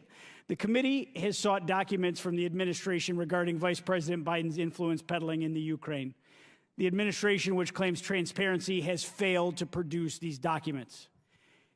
I'll give you an example. On September of 2015, the United States was steadfast in its belief that the owner of Burisma was the face of corruption in Ukraine. The administration vowed to work with the prosecutor general to tackle corruption in the country. However, that all changed after a phone call from Hunter Biden and the owner of Burisma to Hunter's Washington, D.C. associates in 2015. A few days later, Vice President Biden delivered a speech to the Ukrainian legislature and privately pressured the Ukrainian president to fire the prosecutor general. The Oversight Committee has asked the White House for drafts of Vice President Biden's speech to the Ukrainian legislature from 2015. They have withheld those draft speeches for nearly 7 months. To this date, we have not been able to review them.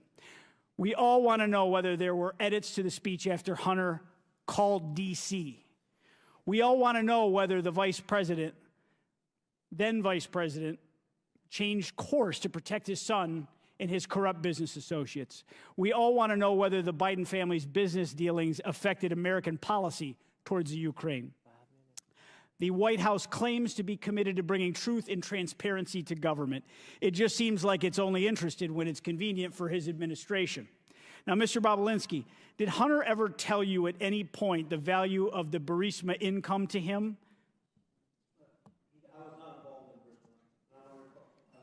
Call him ever mentioning that to me. Okay. Did he ever say it was his only income at that time? Oh, okay. Actually, I stand corrected. There's a text message. I never discussed it with him. I was in Monaco at the Grand Prix. He was in Monaco for the Burisma board meeting. He set up a meeting with me. He didn't show up at that meeting. Obviously, you can imagine I wasn't too happy. And he responded to a text me asking him what's going on. And in that text, he states he's on the back of Kola's yacht fighting for the only income he has, but it wasn't from Burisma, it was from the Kazakh deal that he's talking about. I never discussed that with him after that. That was a single exchange between him and I. No. Corruption and a lack of transparency from the Biden family have been common themes through the House Oversight Committee's investigation. And even when asking for simple drafts of then Vice President Biden's speech in the Ukraine, the White House has been anything but transparent. President Biden has done and will continue to do everything in his power to cover up the truth, especially when it's hard to hear. And I yield back, Mr. Chairman. The gentleman yields back. Mr. Bobulinski yields back to me for 1 minute. Is there anything that you want to respond to? No, you don't worry about Mr. Goldman. We don't pay any attention to Mr. Goldman either. But is there anything that anyone said up here that you want to take about 55 seconds to respond to? It's tempting. I mean, my biggest appeal to everyone in this room is I wish you would spend the time focusing on the fact that the Chinese Communist Party infiltrated the White House of the United States of America through the Biden family. I don't say that lightly. It's not a joke. I was willing to die for this country, as was my father and both my grandfathers and my brother. This is serious, serious stuff. We should be asking how that happened. Take the Biden name and the Biden family completely out of it. How did the Chinese Communist Party infiltrate the White House of the United States of America? Let's start there, focus on those facts, what they did, how they did it, why they used money, why they used private enterprises instead of military stuff and other stuff. That is huge to our national security. So I appreciate you yielding that time to me, Mr. Chairman.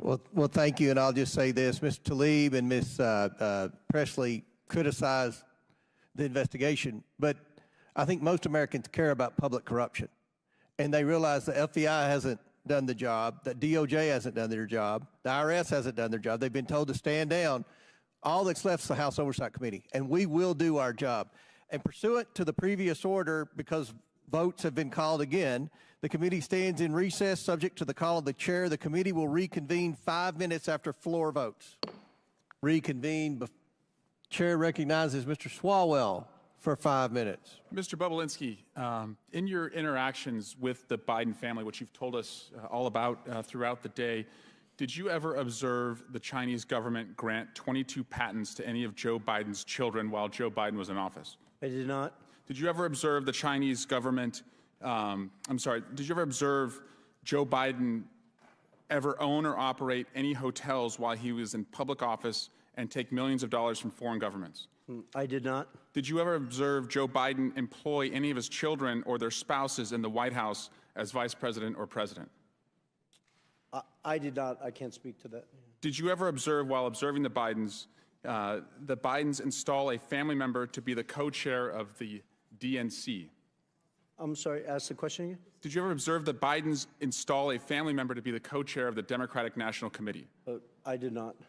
Did President Biden or anyone in his family take $2 billion from the Saudi government? Not that I'm aware of.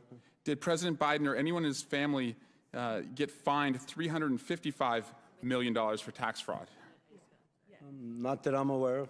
Mr. Parnas, as you've observed Mr. Bobulinski today and his fealty and dedication and loyalty to the Trump family, is that something you recognize as somebody who was also in that cult before? Absolutely. Is there hope for our man Tony here? Very little, I think, until he hits a brick wall. And in your experience, on a scale of 1 to 10, how eager was the Trump campaign in your interactions to manufacture dirt on Joe Biden? 1 to 10, 10 being the highest. 10 plus. 10 plus. Would it surprise you, Mr. Parnas, that the Russians and in their disinformation campaign outlets have often cited Chairman Comer's testimony and allegations against the Biden family to make their own allegations against Joe Biden? No, it doesn't surprise me because that's exactly what they want to happen. Mr. Chairman, it's over.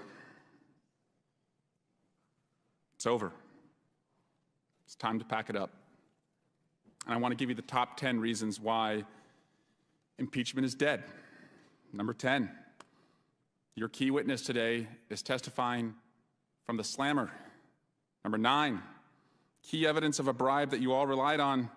The guy who said that has been indicted for lying about that bribe, and he's a Russian asset. Number 8, another key witness has been indicted as a Chinese agent. Number 7, during the Hunter Biden interview, Mr. Chairman, you didn't even stay for the whole time. Number 6, Chairman Jason Smith didn't show up at all to the Hunter Biden interview. The same day, number 5, Darrell Issa said it's a big nothing. Number 4, today Jim Jordan began his remarks not by relying on any evidence for this investigation, but he went off attacking the DOJ about what they're doing with the Catholics. Number 3, you all still have not sent the articles of impeachment for the Mayorkas impeachment to the Senate, and that happened last month. Number 2, you're now talking about a criminal referral, but if you had evidence for a criminal referral, then you have evidence to impeach somebody for high crimes and misdemeanors. And number 1, and I'm sorry to say this, Fox News isn't even carrying this today. In fact, one of their anchors, as they broke away 10 minutes in, said, this is the same hearing over and over and over. At what point are you going to fish or cut bait? So I just have to tell you, it's over. Impeachment's over. Dunzo. Bye-bye. Rigor mortis. Lights out. Curtain drop. Mic drop. Peace. Adios. Sayonara. Au revoir. Or a language that you all understand. Doi siv danya. Did I say that right, Mr. Parnas? Yes. I dare you to impeach, but you won't because you don't have the evidence. And because you don't have the evidence, you don't have the votes.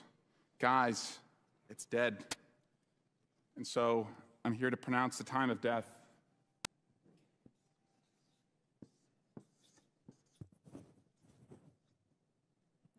"516. Say it in Chinese. Impeachment is dead. 516. Biden impeachment's dead. Joe Biden has been acquitted." Gentleman's time's expired. Chair now recognizes Ms. Luna from Florida for 5 minutes. Mr. Parnas, I want to read to you a few quotes from a letter that you wrote to the House Oversight Committee. First, you said that I will remind you that Zlochevsky's answers are in the report that the House Oversight Committee published.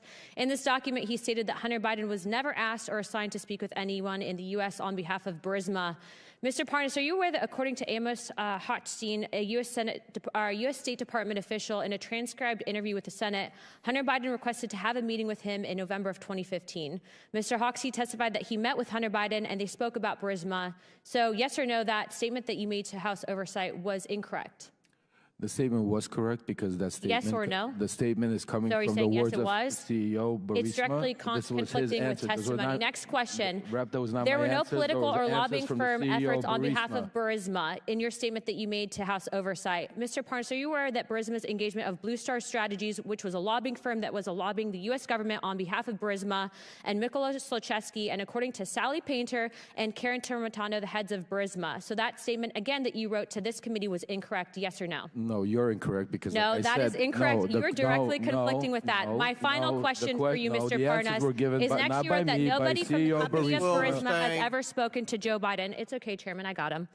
Mr. Parnas, Devin Archer testified to this committee that Vadim Pecharsky, the corporate secretary of Burisma, sat down for dinner with Joe Biden. So that statement also was incorrect that you wrote to this committee, yes or no? No, it's not incorrect. Mr. Chairman, I think this witness's credibility is shot. I'd like to give the remaining of my time to the amazing representative from Florida, Representative Matt Gaetz. Very good. The Democrats could have sent anyone. They could have sent Hunter Biden. They could have sent Joe Biden. They could have sent Rob Walker. They could have sent Devin Archer. The Democrats could have sought any person to come and refute the direct evidence backed up by bank statements, backed up by calendar entries, backed up by emails, backed up by text messages. And who did the Democrats send to clear the name of Joe and Hunter Biden? They sent Lev Parnas. Lev Parnas, who was charged with enough crimes and violating our campaign finance laws to, serve 50 years, but he gets 4 months. And like the big like grand criminal conspiracy Mr. Parnas is involved in is using Russian oligarch money to try to get marijuana licenses, which seems odd, and then using that Russian money to plow into campaigns in order to achieve that objective. But the fraud he committed wasn't just on our election system by plowing Russian money, it was also a fraud on his own investors who didn't get it. So I guess, Mr. Bobulinski, as you hear Maxwell Frost, my colleague on the Democrat side, say that Mr. Parnas, fresh off of his prison time, is the most credible witness we've had to address these business dealings, what's your reaction to that? I think it's laughable that the Democrats are asking Lev Parnas to weigh in on my credibility, a convicted felon that served jail time. I have an impeccable record. Now, he warned me earlier in this hearing that they're coming for me. I look. No, I didn't worry. I said just keep talking. You'll be there soon. I look forward to that, Mr. Parnas. Keep lying. You'll be there soon. Well, and is that a threat, Mr. Parnas? No, it's just the truth. No, did you say they were coming for me? No, I said if you keep lying, you will end up in prison. I'm not lying. You're the one who was lying. You have nothing to scare. You're the one who went to prison for lying. What am I lying for? Tell me what we're lying for, Mr. Bobulinski. What? You don't even know what you're talking about. What am I lying? You went to prison for lying and defrauding your investors. What am I lying here? What am I lying here? Oh, the list is long. We don't have enough time. I think Mr. Gates only has a minute. I think you're a little scared, just like Mr. Gates. Because Mr. Gates doesn't even ask a question. You're filibustering. I've been here for 6 hours. And not one of your committee members has asked me one question. You want to hear the truth? I asked a question about your illegal business I've been here for 7 hours. Mr. Bobulinski, ask me some questions. Fraud is a crime, right? Go ahead. Correct. Fraud is a crime. Fraud is a crime, and you observed fraud on the part of the Bidens, right? I did, crystal clear. So much so I had an independent law firm spend $300,000 to analyze that fraud and put together a fully ready, fileable lawsuit against the Biden family.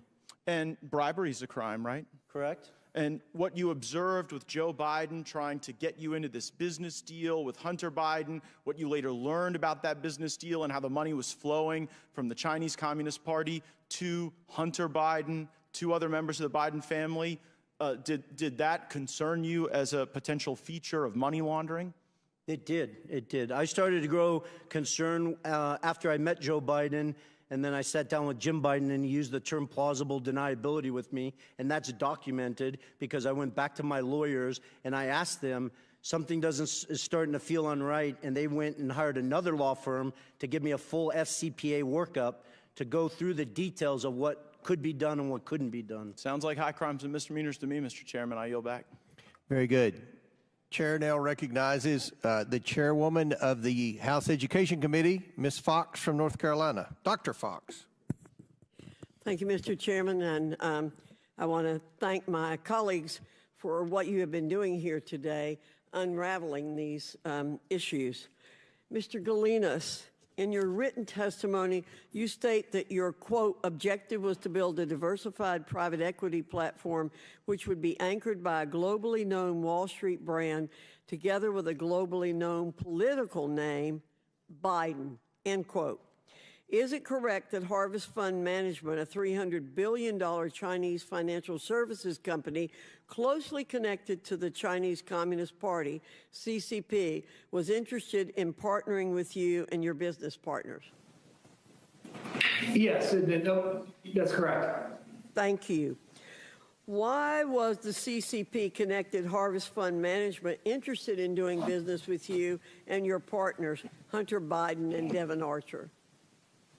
The only plausible reason, and the reason we even discussed, was because of the access that it provided. There was a quote that was attributed to Henry Zhao, the chairman, that talked about the access that it provided. So there's documentation that was contemporaneous that said what their interest was, and that interest was political access.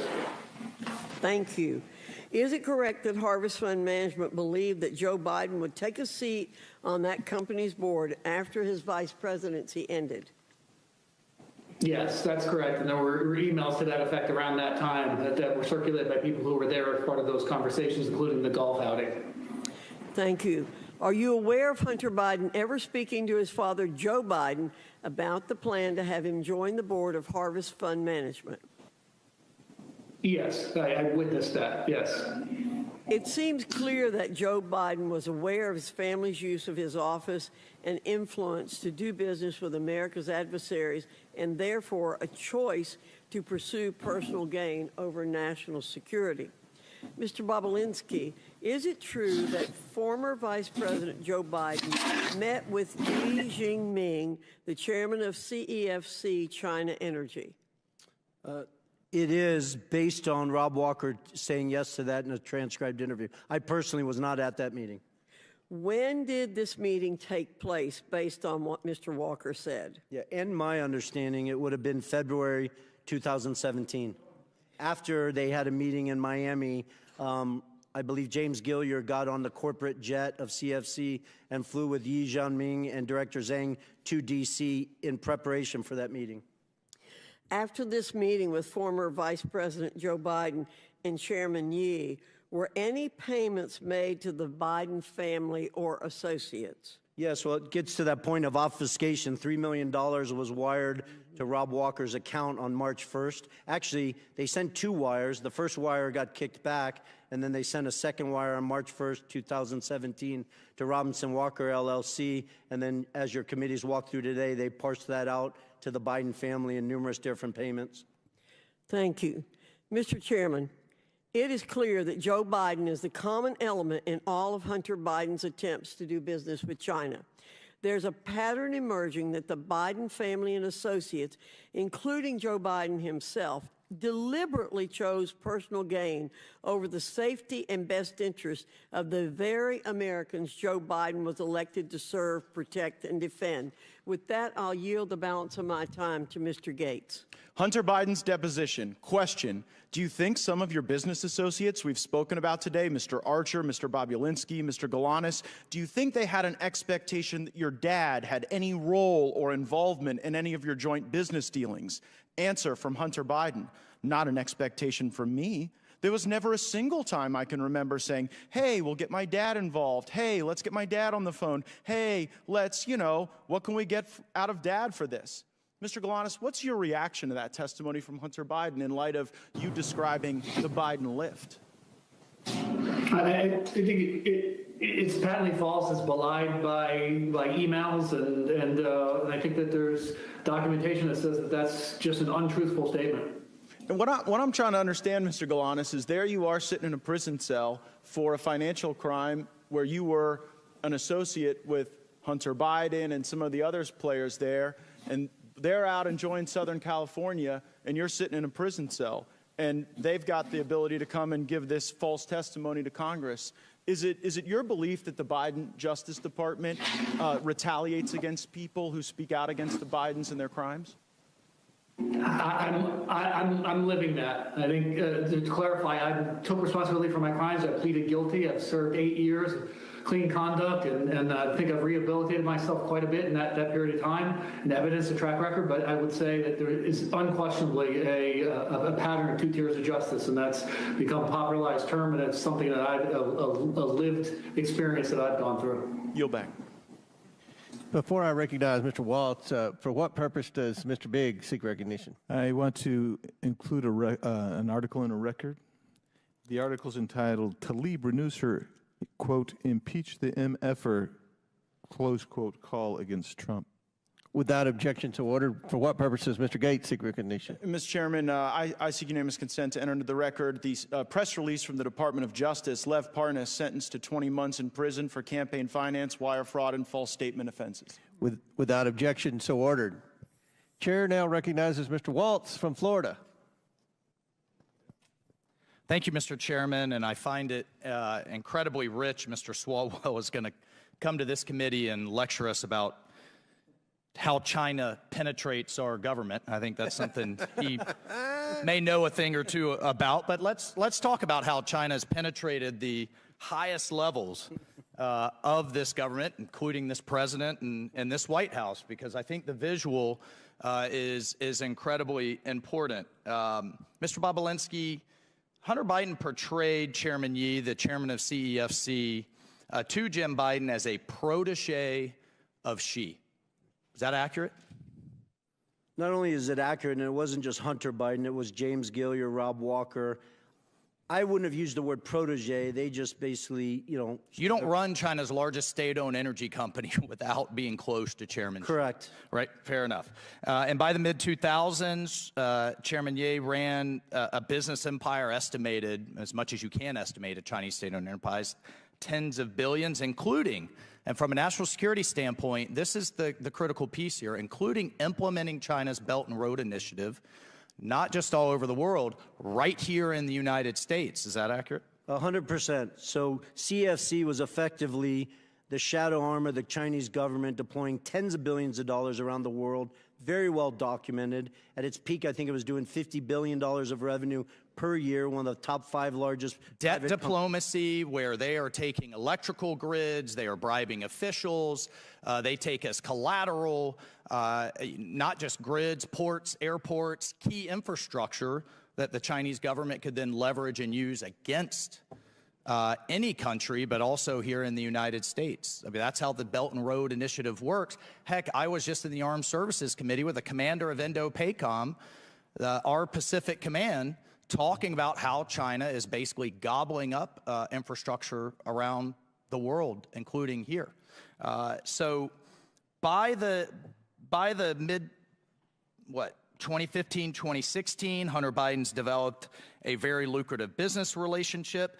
By 2017, Hunter Biden's forged such a partnership with Chairman Ye that he planned to share an office space with him, and then just removed Vice President Biden at the House of Sweden in Washington, D.C., correct? Correct. So here's what's interesting, and building on Chairman Fox's questions, within days of him leaving the vice presidency, ostensibly for work performed, $3 million flows through these shell companies that we've depicted here. I mean, you could see how complicated this is, but the key piece is the flow to Hallie Biden, to Jim and Sarah Biden, to Hunter Biden and his various affiliates. And the kicker here, Mr. Chairman, is that we know Hunter is then complaining about paying all his dad's bills. He's complaining to the other relatives, saying, you freeloaders, I'm having to use all this money to pay the big guy's bills, house renovations and all kinds of things, correct? Correct, and it's important for the American people to understand the $3 million was 3 of $20 million that the Bidens expected to be paid for the work in 2015 and 2016. Mr. Chairman, and that's not just my word, that is documented. That's all documented, bank records, text messages, emails. Mr. Chairman, Bob Menendez's wife can't get paid by the Egyptians and then provide that money over to pay Goldbar Bob's, Senator Menendez's bills. I can't have my daughter get paid by, I don't know, Kazakhstan, Russia, and China and then pay my bills. Sure. And we know also that they had commingled funds with the Vice President of the United States. When we talk about crimes, let's talk about the crimes. We know he perjured himself. That's a crime. We know he was acting as a foreign agent. And was he registered under FARA? Was he registered as a foreign agent? Not that I'm aware of. Was his dad complicit in him acting as a foreign agent through meetings and dinners and what have you? That's crime. 100%. That's crime number 2. He was clearly acting in that capacity. We have the Foreign Corrupt Practices Act, and we already have them thanks to the work of this committee for tax evasion. So, Mr. Chairman, there are multiple crimes that this committee has established ample evidence. We must move to impeachment. We cannot allow this to stand. And I look forward to seeing those references to the Department of Justices. For this alone, this is a critical national security issue. The Chinese Communist Party call it the princelings. They don't go after the principle they want to influence. They go through the sun. And it is right out of their playbook. And they've done it at the highest levels of the United States government. I yield my time. Very good. Mr. Chairman, I just have a couple of UC requests, if that's all right. Proceed. One is from Devin Archer's transcribed interview testifying that Joe Biden had nothing to do with any of Devin Archer's business ventures with Hunter. Second is the declassified intelligence community assessment from the National Intelligence Council, March 2021, detailing efforts by Russian actors to interfere in the 2020 U.S. elections. And finally, most importantly, the U.S. District Court decision from the Southern District of New York in United States versus Galanis, where Mr. Glonitz was described as a con artist who wanted to be in business with Hunter Biden but never was, and how they thought that they could add layers of legitimacy to their con operation. If I could have those introduced. Without objection, so ordered. Now the chair recognizes Mr. Gates from Florida. You're a serious business person, Mr. Bobulinski, right? I am. Unlike the convicted felon next to you, you've served in the military, right? Correct. You've done big deals. Correct. Complicated deals, deals that involved foreign businesses, right? Correct. And so what I'm trying to figure out is when you came to realize that you showed up at the wrong party. Because you kind of strike me as a guy who showed up to do a legitimate business deal, and you ended up instead at a bribe. And so as you're looking at CEFC, as you're having this meeting with Joe Biden, as Hunter Biden is introducing you to his web of contacts, when did you go from serious businessman Tony Bobulinski working to make a buck in a capitalist system to a guy worried that you had been unwittingly ensnared into Hunter and Joe Biden's bribe operation with the Chinese Communist Party? I appreciate the question. It wasn't an aha moment. It was more of a process. I am a serious businessman, demonstrated by the different deals I've done around the world and the success of them. But it started, remember, the Biden family wasn't my entry into this. James Gillier, who I'd known for over 10 years, who traveled the world doing business, kept trying to get me involved. I really had no interest. I sat down in the spring of 2017 to walk through things, and then I quickly put together two businesses, Sinohawk and Oneida. After the meetings in Los Angeles with Hunter and Joe Biden, it started to sort of, bells and whistles started to go off when Jim Biden used the term plausible deniability. Plausible deniability is the first moment, straight from the lips of Jim Biden, right on the heels of your discussion with Joe Biden, where you start to think, this might not be legit. Correct. And my lawyers at the time could attest to that because I reached out to them saying, listen, I'm a former naval officer. I held a Q security clearance. I couldn't collect. Somebody couldn't take me to dinner for $50. This just does not make sense to me. But you proceed, and then later this thing starts to get a lot uglier. What's the moment you go from, okay, your spidey senses are up, you're analyzing this, to now you know this is a crime that you are bearing witness to? The end of July, when the Biden family put them right front and center in the middle of a $9 billion transaction between the Russian state-owned energy company Rosneft and CFC, a surrogate for the Chinese Communist Party. And was there ever a time in the deals you were involved in where you started to see the money move around the legitimate business enterprise and toward the pockets of the Bidens? Well, the challenge, Mr. Gates, with that is at the time they moved the money, right? You guys have the text messages where Hunter Biden shook down Director Zhang, but I was not aware of that. I spent a year asking questions of, this doesn't make sense to me. Where's the money? I stepped in and had lawyers work to dissolve the two entities. I didn't know till years later that they had defrauded me. They had gotten paid all this money and all this craziness. The amount of facts. It just seems pretty simple. This is either a bribe or a business. It was a bribe from the Chinese Communist Party. And I don't say that lightly. There's 1,200 pages, 8 days of testimony in the Southern District of New York. I encourage everyone watching me, hearing me say this, they're publicly available. Go read them. Our Department of Justice outlines in intimate detail the corruption and bribes that CFC was deploying to political officials all over the world. It wasn't so just in I'm the here United to believe that they did this in every other country, but with the Biden family, it was pristine. It was an actual clean business. That's absurd. And you came to know that, and that's when you blew the whistle, right? That's when you started to get worried, when you saw Joe Biden. I stepped away from it. There's the whistleblowers. I can't give them kudos enough for the bravery and the risk they put their family in. They publish stuff where I am voicing the concern of the Rosneft deal. And you animated your concerns when you saw that this wasn't just a corrupt bribe, a corrupt business deal happening to a guy who used to be vice president.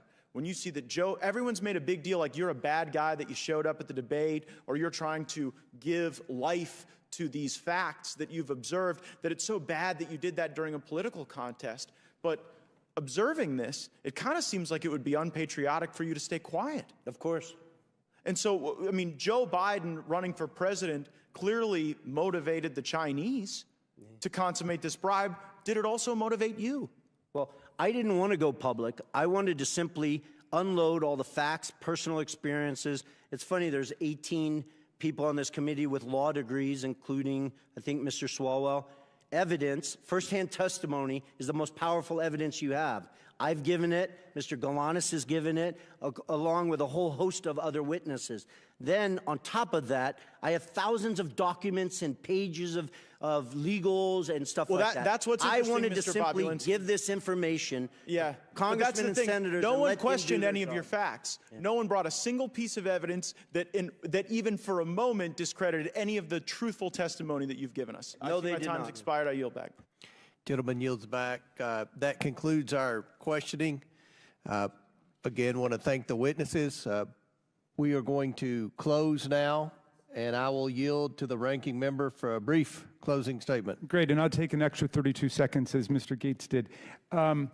Well, and while we're on Mr. Gates, he seemed to be upset about a couple different things. One was fraud, which was fascinating to me, given that his hero, Donald Trump, has just been convicted civilly of bank and insurance fraud in New York in a civil case, and now owes, I think it's $454 million, unless that's gone up with interest. I think he's having a hard time making that, but I'm sure that Mr. Gates' constituents will help him out as they're shaking down Republican voters. You can pay either for Donald Trump's criminal lawyers or his civil lawyers. That's the big political choice, I suppose.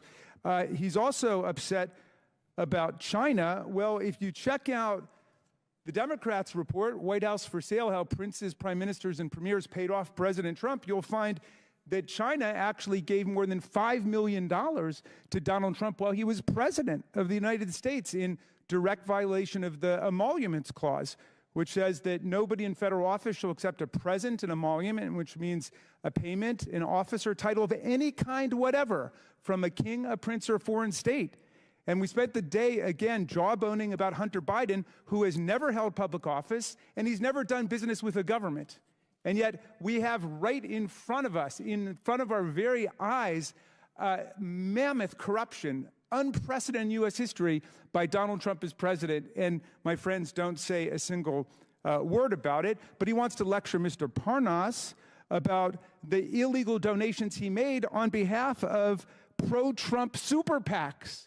I've noticed something interesting with the people who have finally disenthralled themselves and gotten out of the Trump cult, as Mr. Parnas puts it.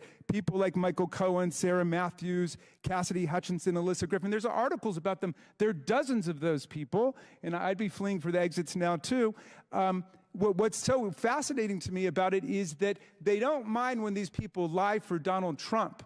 Then when they get out and start telling the truth, that's when they call them liars for what they did when they worked for Donald Trump. Mr. Parnas, they're not mad that you lied and went to prison for it and did your time. They're mad that you stopped lying for Donald Trump. Absolutely, Congressman Raskin. So when I was a state assistant attorney general, Mr. Chairman, I saw a judge on my very first day of work castigate a lawyer by saying, son, you forgot the very first rule of lawyering. When you go to court, you got to bring the evidence with you.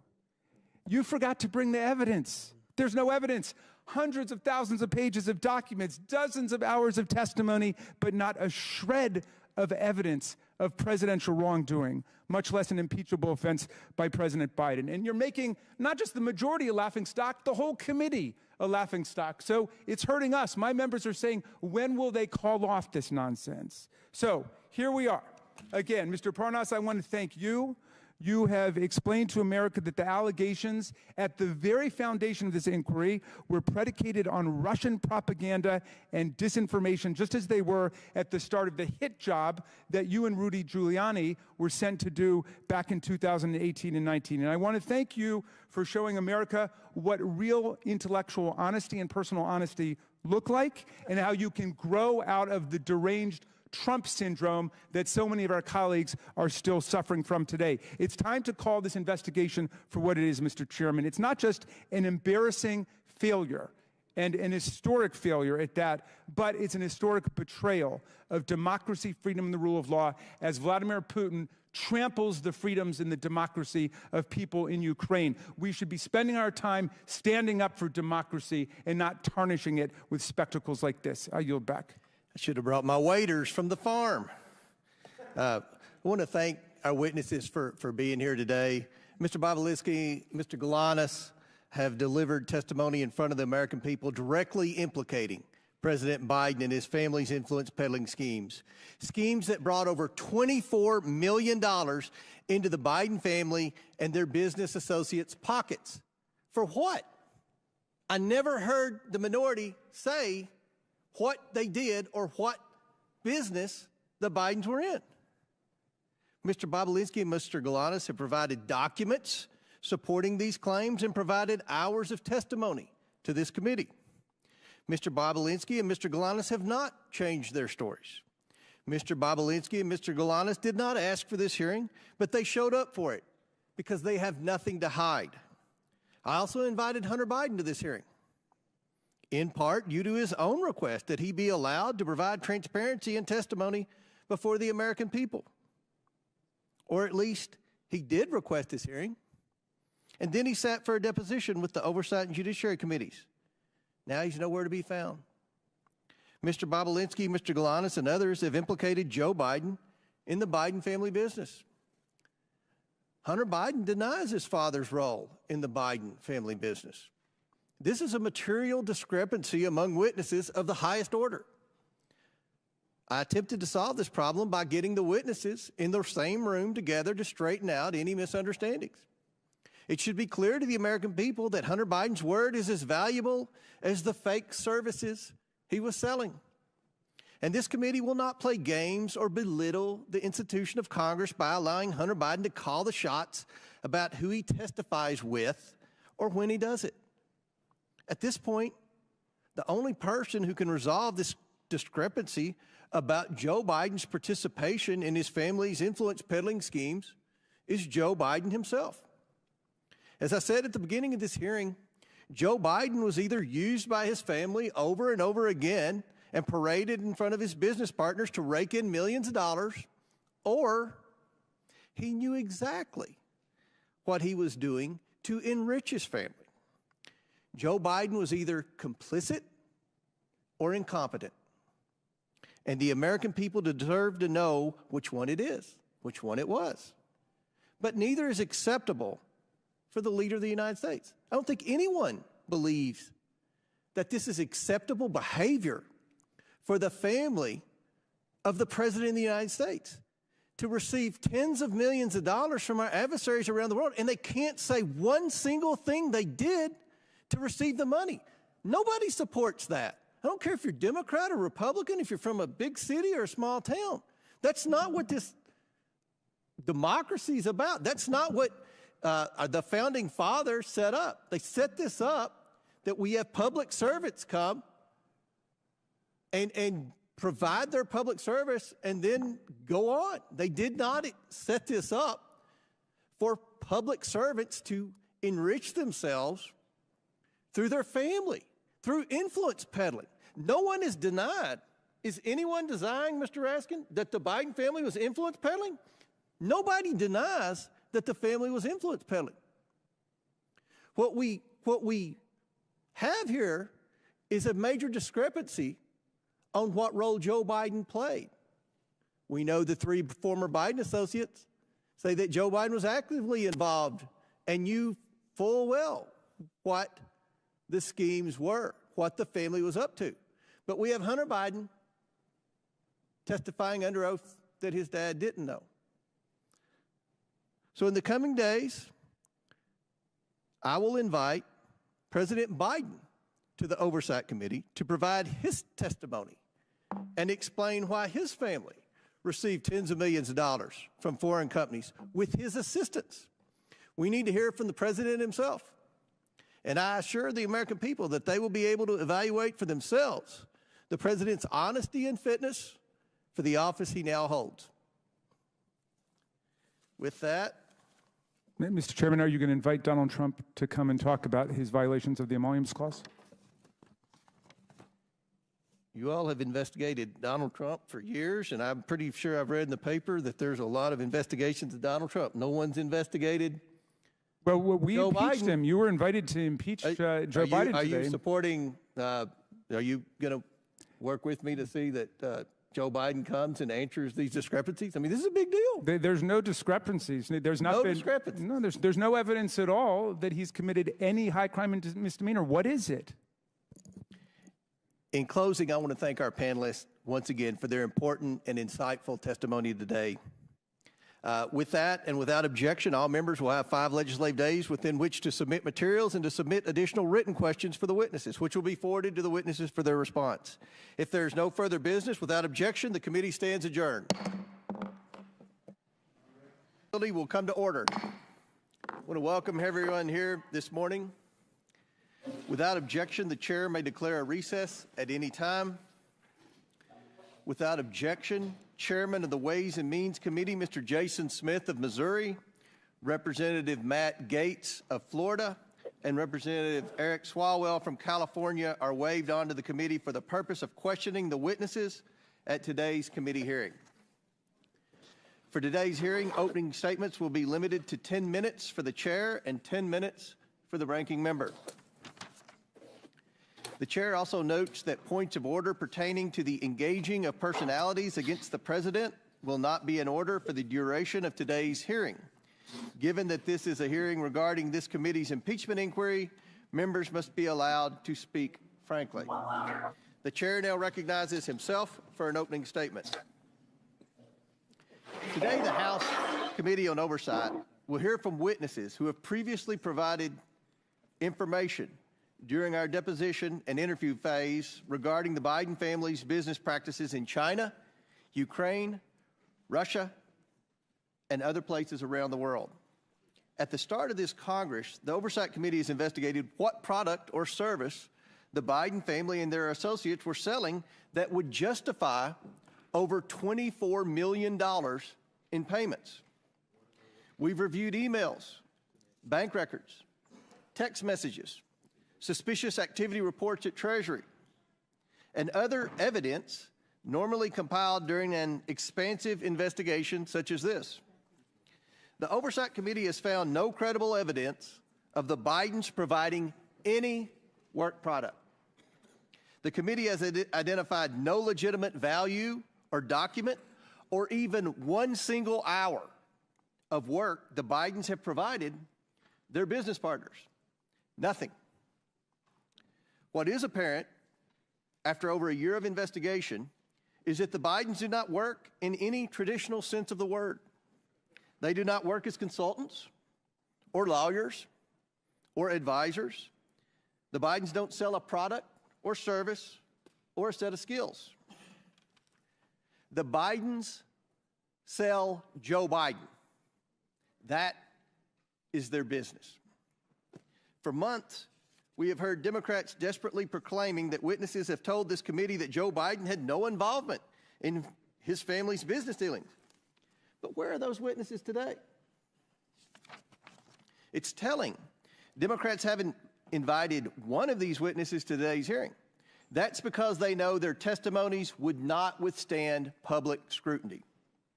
Democrats have relied on these witnesses' opening statements and have willfully turned a blind eye to the facts that have come out in these interviews once the witnesses were questioned about our record of evidence.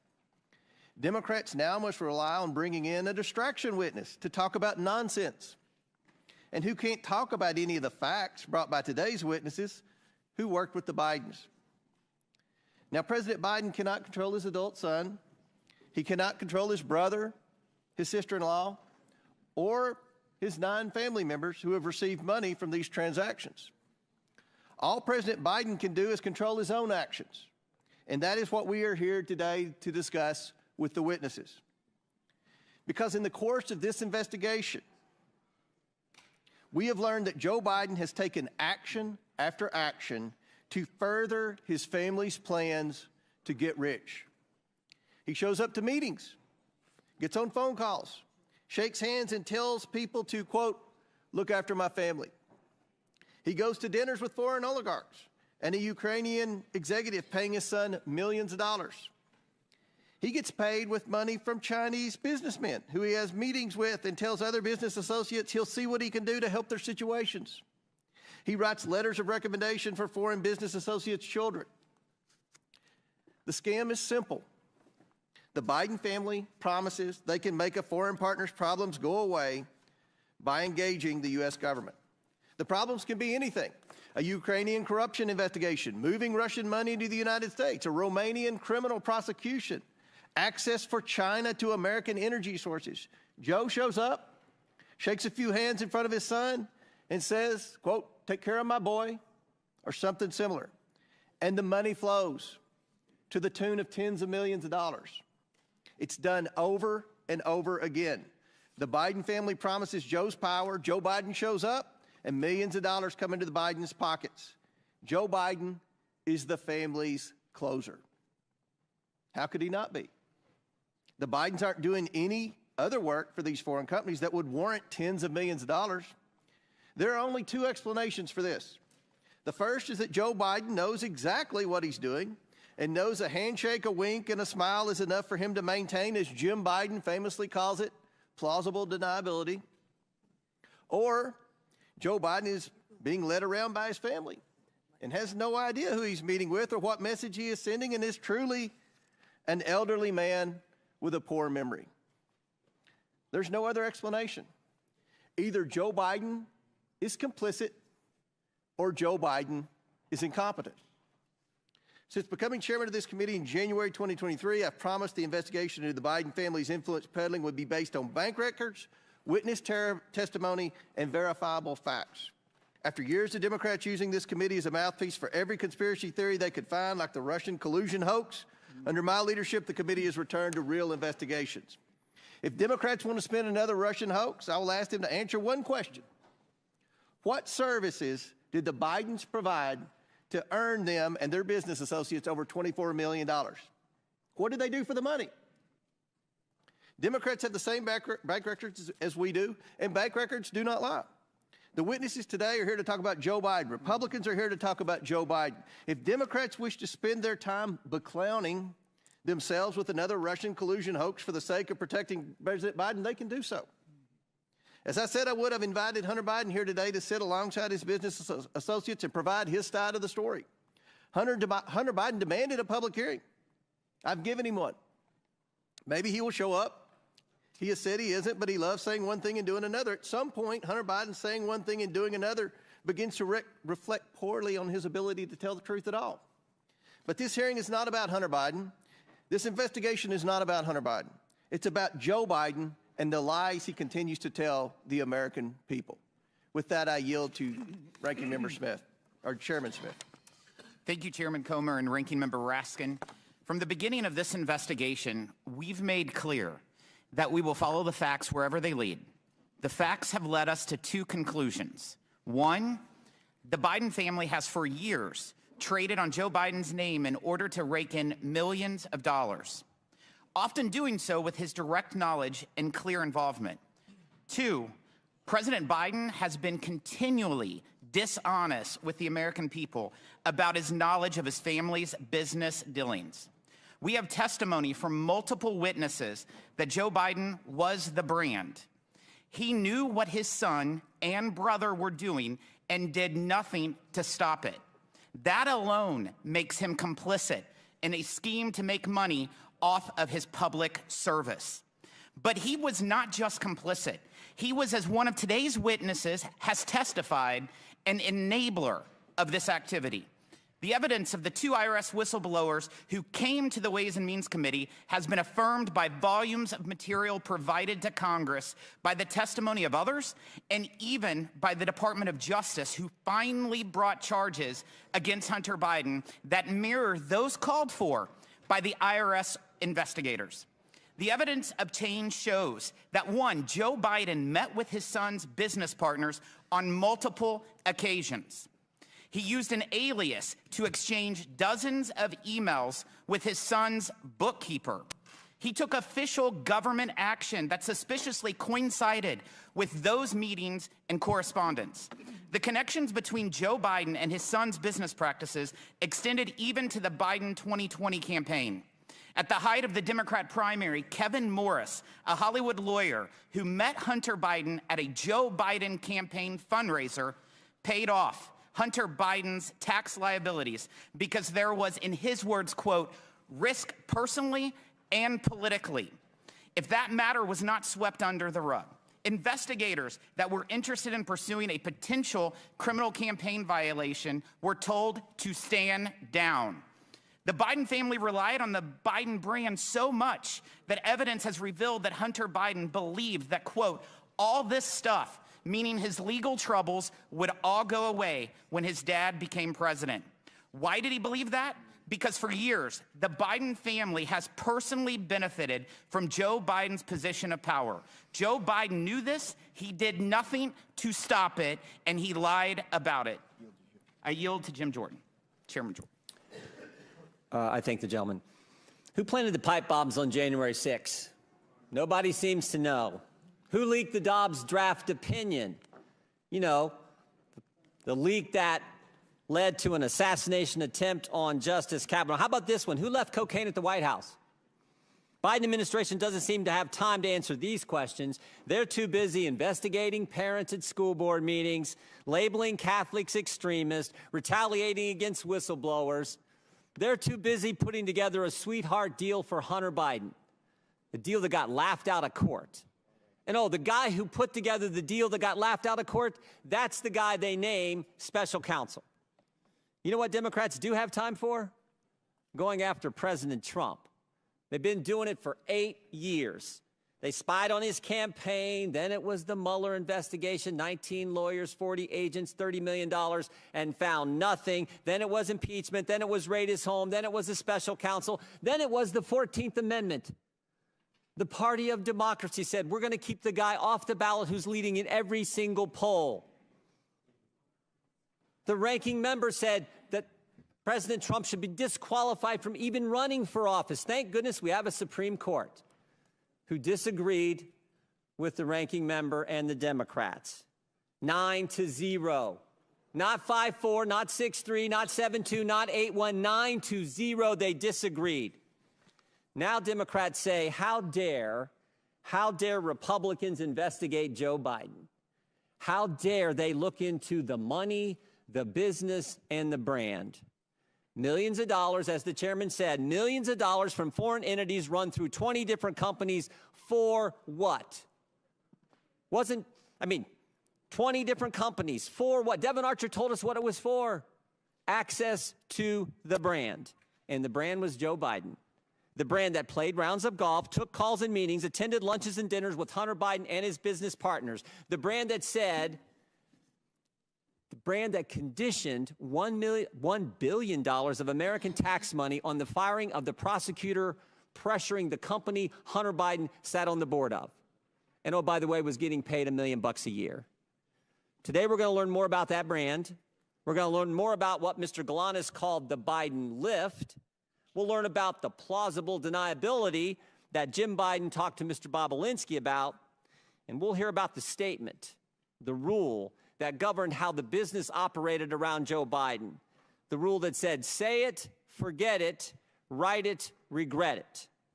So I want to thank our witnesses for coming here today. They, like the whistleblowers who came to the Ways and Means Committee, are doing it simply because they want the American people to have the truth. I yield back. Gentleman yields back. Chair now recognizes the ranking member for 12 minutes for his opening statement. Mr. Chairman, thank you very kindly. With any luck, today marks the end of perhaps the most spectacular failure in the history of congressional investigations, the effort to find a high crime or misdemeanor committed by Joe Biden and then to impeach him for it. In prior hilarious episodes of this long-running madcap series, America got to see the following.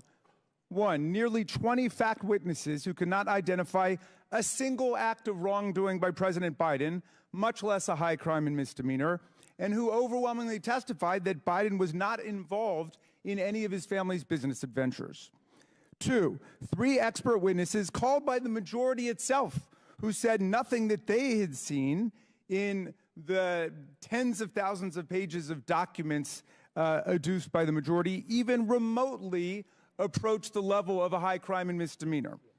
Bank records which show exactly what all the witnesses told us, that Joe Biden was not involved in his family members' businesses. Repeated voyeuristic displays of pornographic images by the majority, completely irrelevant to any conceivable legislative or investigative purpose. A star witness, Gao Luft, who turned out to be a Chinese agent and an illegal arms trafficker on the run from American justice. And the key piece of evidence, which launched the entire zany goose chase, an FD 1023 form in which the FBI duly recorded a completely fictional tip about a $5 million bribe to Vice President Biden, peddled by Alex Smirnoff, who has been criminally indicted by a Trump-appointed U.S. attorney, Special Counsel David Weiss, for felony counts of systematically lying to the FBI and constructing a false record about Joe Biden, and now sits in jail in California as a flight risk while the world studies his longstanding and extensive ties to Russian intelligence. Today, the good chairman and his ace MAGA detectives have finally jumped the shark. The comedy of errors comes crashing to an end as House Republicans in more than a dozen Biden districts beg for mercy, and the committee throws a flabby Hail Mary pass 3 weeks after the Super Bowl's over. So today, we revisit the fruitless testimony of 2 more fading star witnesses who have failed to testify to any presidential wrongdoing, much less evidence of high crimes and misdemeanors. Both of the majority witnesses are frustrated would-be business partners of Hunter Biden, who tried to leverage the Biden name, or the Biden brand, as they keep calling it. But they never got any business off the ground for reasons that will become painfully obvious to anyone watching the proceedings today. Even Hunter Biden, laboring at the time under a serious substance abuse addiction, could tell these were not the type of people he should be doing business with. So rather than representing the Biden brand, which was their ardent wish, they now show up today as loyal servants of Trump world, each of them proudly represented by their very own former Trump White House attorney. The first is Mr. Bobulinski, the bitterly disappointed wannabe Hunter business partner whose famously litigious history includes unsuccessfully suing his own dying father's charity for nearly $1 million. And just last month, suing Cassidy Hutchinson for $10 million after she reported that Mr. Bobulinski, wearing a ski mask, met with Mark Meadows, which Ms. Hutchinson is now backed up with actual documentary photographic evidence, something in very short supply in this investigation. Mr. Bobulinski made his hazy allegations against the Bidens public for the first time at a press conference choreographed by the Trump for President campaign, which provided him a venue, a gaggle of journalists, and even a dress shirt that they went out and bought for him to wear to the event. Hours later, Mr. Bobulinski joined the second 2020 presidential debate as Donald Trump's personal guest, where he was seated with Kid Rock and Mark Meadows. The other star witness, Mr. Galanis, who I believe is appearing by Zoom today, is a serial fraudster and convicted con man, a term I would charitably not use on a witness, except it was explicitly bestowed upon him by not one, but 2 different U.S. federal district court judges, including the one who sentenced him to over 15 years in prison for defrauding union pension funds, a Native American tribe, and scores of innocent investors. Mr. Galanis was sentenced to pay restitution of over $80 million to his victims. That's a lot of money. That's what Donald Trump was sentenced to pay E. Jean Carroll for in that civil litigation. The very first record of Mr. Galanis' claims against the Biden family appeared, check this out, in the clemency petition that he sent from prison to President Trump. But the key point is this: even if we were to believe every single word offered by these utterly compromised and biased witnesses, Mr. Bobulinski and Mr. Galanis, their allegations don't identify any wrongdoing much less an impeachable offense by President Biden. With the impeachment bus running on empty, our GO colleagues now are apparently preparing to save face by ending the impeachment farce with criminal referrals. But criminal referrals require evidence of crimes. And the only crimes we have seen are those of the GOP's own star witnesses, like Russian asset Alex Smirnov, Chinese agent Gal Luft, Devin Archer, and Jason Galanis. The minority witness today, our witness, Lev Parnas, casts a piercing light on what's really taking place here. And Mr. Parnas has reason to know. He, too, used to be a mega sycophant peddling lies and disinformation to smear Joe Biden. Today, he joins a long line of self-exiles from Trump world who could no longer stomach all the corruption and deceit. People like Cassidy Hutchinson, people like Michael Cohen, Sarah Matthews, Alyssa Griffin, General James Mattis, the chair of the Joint Chiefs of Staff, Mark Milley, General John Kelly, and now Vice President Mike Pence, who refuses to endorse for president the man he served with. But we do have loyal sycophants still in the room, and one day I look forward to hearing their testimony about how they got sunk into this religious cult. Mr. Parnas wrote Chairman Comer and me a remarkable letter on July 23rd, 2023. This is the first time I'm meeting him today.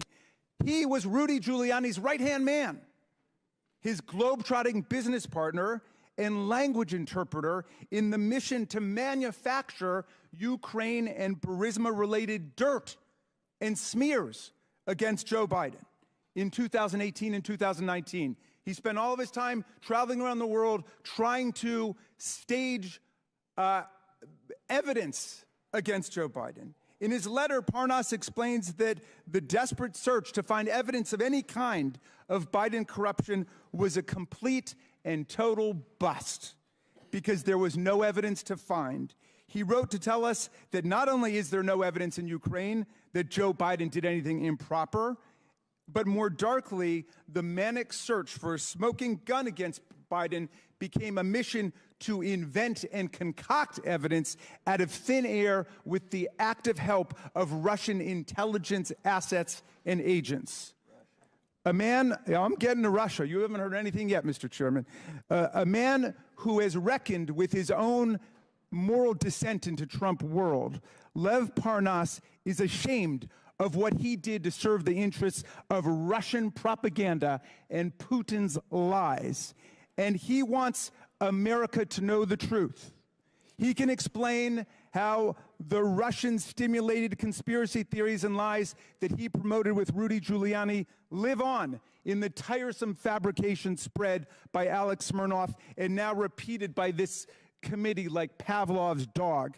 At every turn, my colleagues cry Russia hoax, even in the face of repeated warnings from Donald Trump's own Treasury Secretary and Secretary of State, from the intelligence community, from Robert Mueller, and most recently from Special Counsel Weiss, who was named to office by Donald Trump. As Secretary Mnuchin stated, quote, Russian disinformation campaigns targeting American citizens are a threat to our democracy. That's Secretary Mnuchin, someone that you guys usually defend, but my GOP colleagues continue to cry Russia hoax like cult members selling flowers at the airport. Our colleagues are the ones loyally amplifying the actual Russian hoax, not the Russia hoax, the Russian hoax, the one that Giuliani and Trump and Smirnov have eagerly adopted from Putin and his agents.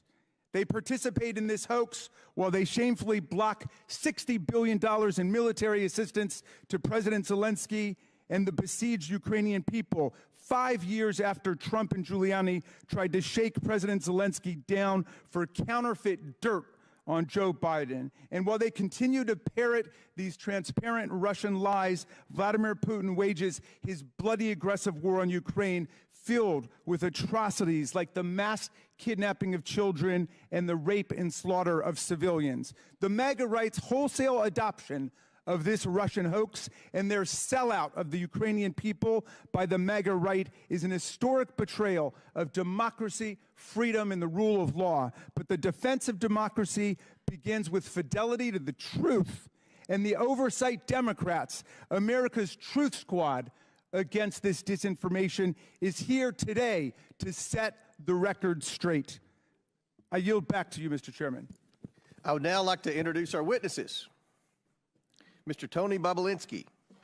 Mr. Bobulinski was a business partner of Hunter Biden in a joint venture between a Chinese energy entity, CEFC.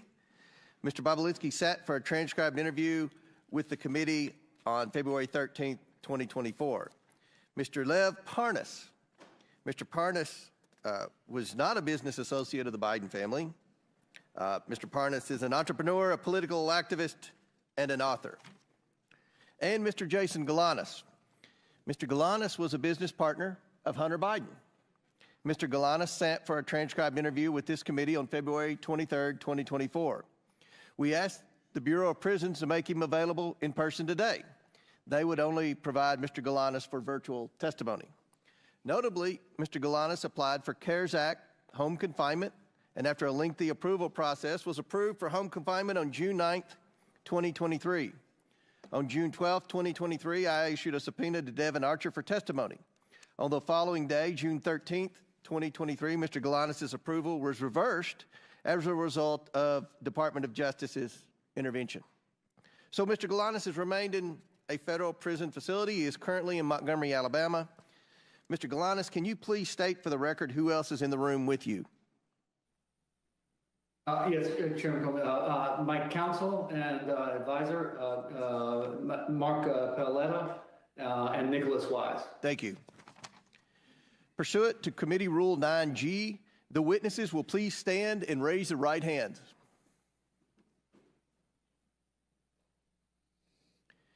Do you solemnly swear or affirm that the testimony you are about to give is the truth, the whole truth, and nothing but the truth, so help you God? Let the record show that the witnesses all answered in the affirmative. Thank you. You all may be seated. We appreciate you all being here today and look forward to your testimony. Let me remind the witnesses that we have read your written statements and they will appear in full in the hearing record. Please limit your oral statements to 5 minutes. As a reminder, please press the button on the microphone in front of you so that it is on and members can hear you. When you begin to speak, the light in front of you will turn green. After 4 minutes, the light will turn yellow. And when the red light comes on, your 5 minutes is expired, and we would ask that you would please wrap it up as quickly as possible. I now recognize Mr. Bobulinski for his opening statement. Should I allow Hunter to give his opening statement first? Doesn't appear Mr. Biden showed up for his public hearing, so we'll recognize you, Mr. Bobulinski. Okay. Thank you, Mr. Chairman. Chairman, ranking members, and members of Congress, good morning. Thank you for this opportunity to speak with you and present my truthful testimony to the American people. I sit here today under oath for one reason and one reason only. The American people deserve to hear the truth. Though the truth involving the deep corruption of the Biden family, including the malfeasance of the sitting president of the United States, might be raw and unpleasant, the American people must hear it. You're presented here today with two narratives in this investigation.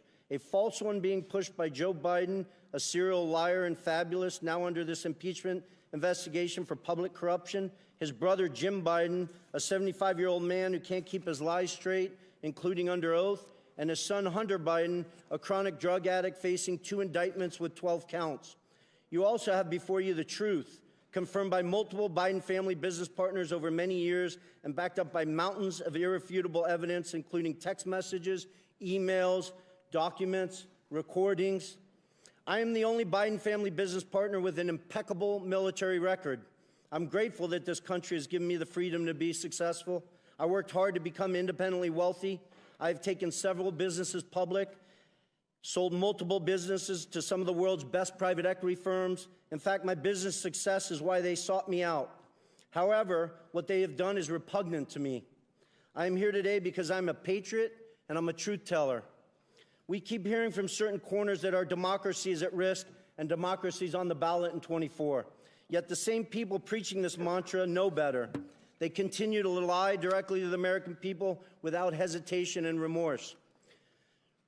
Rep. Dan Goldman and Jamie Raskin, both lawyers, and Mr. Goldman, a former prosecutor with the SDNY from New York, will continue to lie today in this hearing and then go straight to the media to tell more lies. Hunter Biden's defense attorney, Abby Lowell, weaponizes letters to Congress to try to smear my name Mr. Chairman. misstate the cold hard facts Mr. Chairman. in an attempt to save his powerfully connected client and his father. I challenge Mr. Lowell to make those claims on national television so he can be held accountable for his lies. Prior to my successful business career, I was an officer in the United States Navy. At Navy's Elite Naval Nuclear Power Training Command, I later served as the command's chief technology officer. Please proceed. I apologize for the disruption from the feed. Okay. Am I supposed to say it's my time, Mr. Raskin? Yeah. But please, Mr. Bobulinski, please Okay. come to order. Mr. Bobulinski, please proceed. Okay. Please proceed. I apologize for the disruption from the minority. Okay. Well, Mr. Chairman, it saved his time, but he called members of this committee liars, and I just want to know whether the order and decorum requirements of House Rule 11 apply to witnesses appearing before the committee. Does it apply or does it not?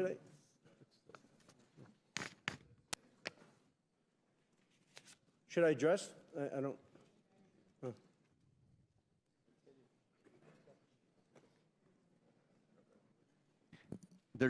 There's decorum from the members. We've asked for that. There's no language that I'm aware of pertaining to a witness. Thank you. So don't make sure we didn't waste any of his time on the opening statement. Mr. Bobulinski, I'm sorry for the disruption. Please continue your opening statement. I think you, Mr. Raskin, used. We'll make sure it's right. We'll make sure. Okay, great. I just want to restate, make sure the American people hear all these facts. Abby Lowell weaponizes letters to Congress to try to smear my name and misstate the cold hard facts in an attempt to save his powerfully connected client and his father. I challenge Mr. Lowell to make those claims on national television so he can be held accountable for his lies. Prior to my successful business career, I was an officer for over 6 years in the United States Navy's Elite Naval Nuclear Power Training Command as a decorated master training specialist. I later served as the commander's chief technology officer, where I held a huge security clearance from the Department of Energy and the NSA. When I left Nuclear Power Training Command, I was the #1 ranked direct input officer in the entire command. And then I jumped into the business world and public markets. While I have made a few contributions over the years to Democrats, such as Representative Ro Khanna, I don't see him, but I hope he shows up today. He sits on the Democratic side of the Oversight Committee. I'm not a political person. I come from a family with a long history of distinguished service in our nation's military, including my father, both of my grandfathers, and my brother, all of whom were willing to sacrifice their lives for this great country. My sister serves our military vets for 2 decades at the Veterans Administration. We've lived our life as a family in service to this great country. I hope the American people will pay close attention to this hearing. I also hope they will understand that some members of this committee will engage in absurd attacks and efforts to try to deflect attention from the facts. And I will present today by questioning my integrity and my patriotic duty. You may see me speak passionately at this hearing, but for good reason. Not only was I willing to die for this country, every single male member of my immediate family was willing to die for this country. I want to be crystal clear. From my direct personal experience and what I've subsequently come to learn, it is clear to me that Joe Biden was the brand being sold by the Biden family. His family's foreign influence peddling operation from China to Ukraine and elsewhere sold out to foreign actors who are seeking to gain influence and access to Joe Biden and the United States government. Joe Biden was more than a participant in and a beneficiary of his family's business. He was an active, aware enabler who met with business associates such as myself to further the business, despite being buffered by a complex scheme to maintain plausible deniability. I ask this big question. If there's no evidence of corruption here today, if Joe's conduct and the conduct of his family were fully legal and proper, then why are they so dishonest about it? Not just slight misrepresentations of fact, but deep untruths about the entire corrupt enterprise. Hunter Biden gave his transcribed interview on February 28th and lied throughout his testimony. Here's just one egregious example of Hunter's perjury. He lied to the committee on important details concerning his money demands and threats to CFC in text messages on July 30th and 31st, 2017. He leveraged his father's presence next to him in that infamous text to strong-arm CFC to paying Hunter immediately. Jim Biden also lied extensively throughout his transcribed interview on February 21st and perjured himself. An example of that, on page 100 of his transcript, Jim is asked specifically, do you recall having a meeting with Hunter Biden, Tony Bobulinski, and Joe Biden? Jim's response, absolutely not.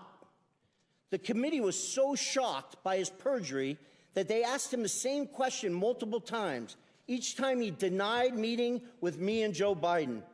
After the committee showed him text messages confirming that I met with Joe Biden, Hunter Biden, and Jim Biden at the Beverly Hilton in May 2017, Jim Biden, with a former U.S. attorney lawyer sitting next to him, still denied that meeting took place. Hunter Biden, in his own transcribed interview, confirmed that that meeting took place. Hunter confirmed his uncle perjured himself in front of this committee. I'm simply here to tell the truth to the American people, and I hope each and every one of you, congressmen and women, give me the opportunity to do that instead of focusing on Russia or smearing my family's name or focusing on facts that are irrelevant today. I yield back. Thank you. Mr. Chairman, parliamentary inquiry? Yes. Just 2 points. One is I believe Mr. Bobulinski went over 2 minutes, 14 seconds. I hope the same courtesy will be We will give Mr. Parnas equal time. Thank you. And secondly, I see that we now have a witness appearing remotely, and I thought that witnesses were required to appear in person under the rules adopted by the majority at the beginning of the Congress. And do we have a new practice with respect to that rule? Because I know that members on our side were denied the ability to participate in hearings that were conducted in Florida and Mississippi and Alabama. We wanted to participate by Zoom. So I hope... And I'll answer that. It requires, to be able to testify remotely, requires a letter from me and an approval from the majority leader, which we have. And I'll enter that letter into the record without objection. Thank you, Mr. Chairman. I hope we'll extend the same courtesy to members of this committee when they can't get to a hearing as in Mississippi or Florida. Thank you much. Mr. Chairman, parliamentary inquiry. State your point. Mr. Chairman, Mr. Bobulinski just referred to text messages that I believe he is referring to photos of a BlackBerry. What's your parliamentary inquiry? State your parliamentary inquiry, because we've got a very important hearing here, and we don't have time for stunts. What's your parliamentary inquiry? It's not a stunt. It's I'm simply asking that Mr. Bobulinski. You don't have a parliamentary inquiry. Chair now recognizes Mr. Parnas for equal time to Mr. Bobulinski. Mr. Chairman, Chair recognizes Mr. Parnas. Does the committee have the text messages that Mr. Bobulinski? Mr. Chairman, we don't have time for games by Democrats today. We have important witnesses here. This is a credible... I'm asking a question about the important You asked for a parliamentary inquiry. You will have 5 minutes whenever Jamie Raskins tells me it's your time to speak. Mr. Parnas, the chair recognizes you for equal time that Mr. Bobulinski had, which was 7 minutes. Thank you. Hello. Honorable members of Congress, Chairman Comer, Ranking Member Raskin, and members of the Oversight Committee. I am humbled and thankful before you to show up before you today. I came to the United States from Odessa, Ukraine in 1976 when it was still the former Soviet Union. My mother and father and sister and I had left the Soviet Union, escaping anti-Semitism and persecution. While in Rome en route to Israel, my sister and I won the most important opportunity that we have ever been given. We won a U.S. green card lottery. My family came here with literally no more than shirts on our back and the hopes of rebuilding our lives in the land of freedom. I say this to you because I love this country. From shortly after my arrest on October 9, 2019 to now, I have been trying to share the irrefutable truth with you. The American people have been lied to by Donald Trump, Rudy Giuliani, and various cohorts of individuals in government and media positions. They created falsehoods to serve their own interests, knowing it would undermine the strength of our nation. From November 2018 to October 2019, I was a key participant and a witness to numerous efforts to prove that Joe and Hunter Biden were linked to corruption in Ukraine. Rudy Giuliani, on behalf of then President Donald Trump, tasked me with a mission to travel the globe, finding dirt on the Bidens so that an array of networks could spread misinformation about them, thus securing the 2020 election for Donald J. Trump. Ironically, when I was arrested, my original indictment linked me to an individual referred to as unindicted co-conspirator 1. We now know this individual to be Congressman Pete Sessions, who sits on this very committee today. Today, I ask you to consider the following. In nearly a year traveling the world and interviewing officials in different countries, I found precisely zero evidence of the Biden's corruption in Ukraine. No credible source has ever provided proof of criminal activity, not the FBI, CIA, nor the NSA. No respectable Ukrainian official has ever said that the Bidens did anything illegal, including former President Poroshenko and former Prosecutor General Yuri Lutsenko. Even when CEO of Burisma, Mykola Zlochevsky, was offered a deal by Rudy Giuliani in exchange for information on the Bidens, he provided none, because there is none. The only information ever pushed on the Bidens in Ukraine has come from one source, and one source only: Russia and Russian agents. The impeachment proceedings that bring us here now are predicated on false information spread by the Kremlin. Everyone involved knew they were sharing lies. From Trump and Giuliani's shadow diplomacy, through my missions to Ukraine and elsewhere, to members of a BLT team, a group convened for the sole purpose of investigating and damaging the Bidens.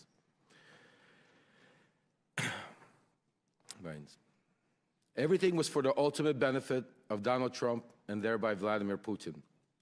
Because the team's investigations were centered around Biden and Ukraine, I was designated the point person in every matter they pursued. That is how I know with certainty that these Biden stories are untrue then and are untrue now. Congressman Pete Sessions, then Congressman Devin Nunes, Senator Ron Johnson, and many others understood they were pushing a false narrative. The same goes for John Solomon, Sean Hannity, and media personnel, particularly at Fox News, who use this narrative to manipulate the public ahead of the 2020 elections.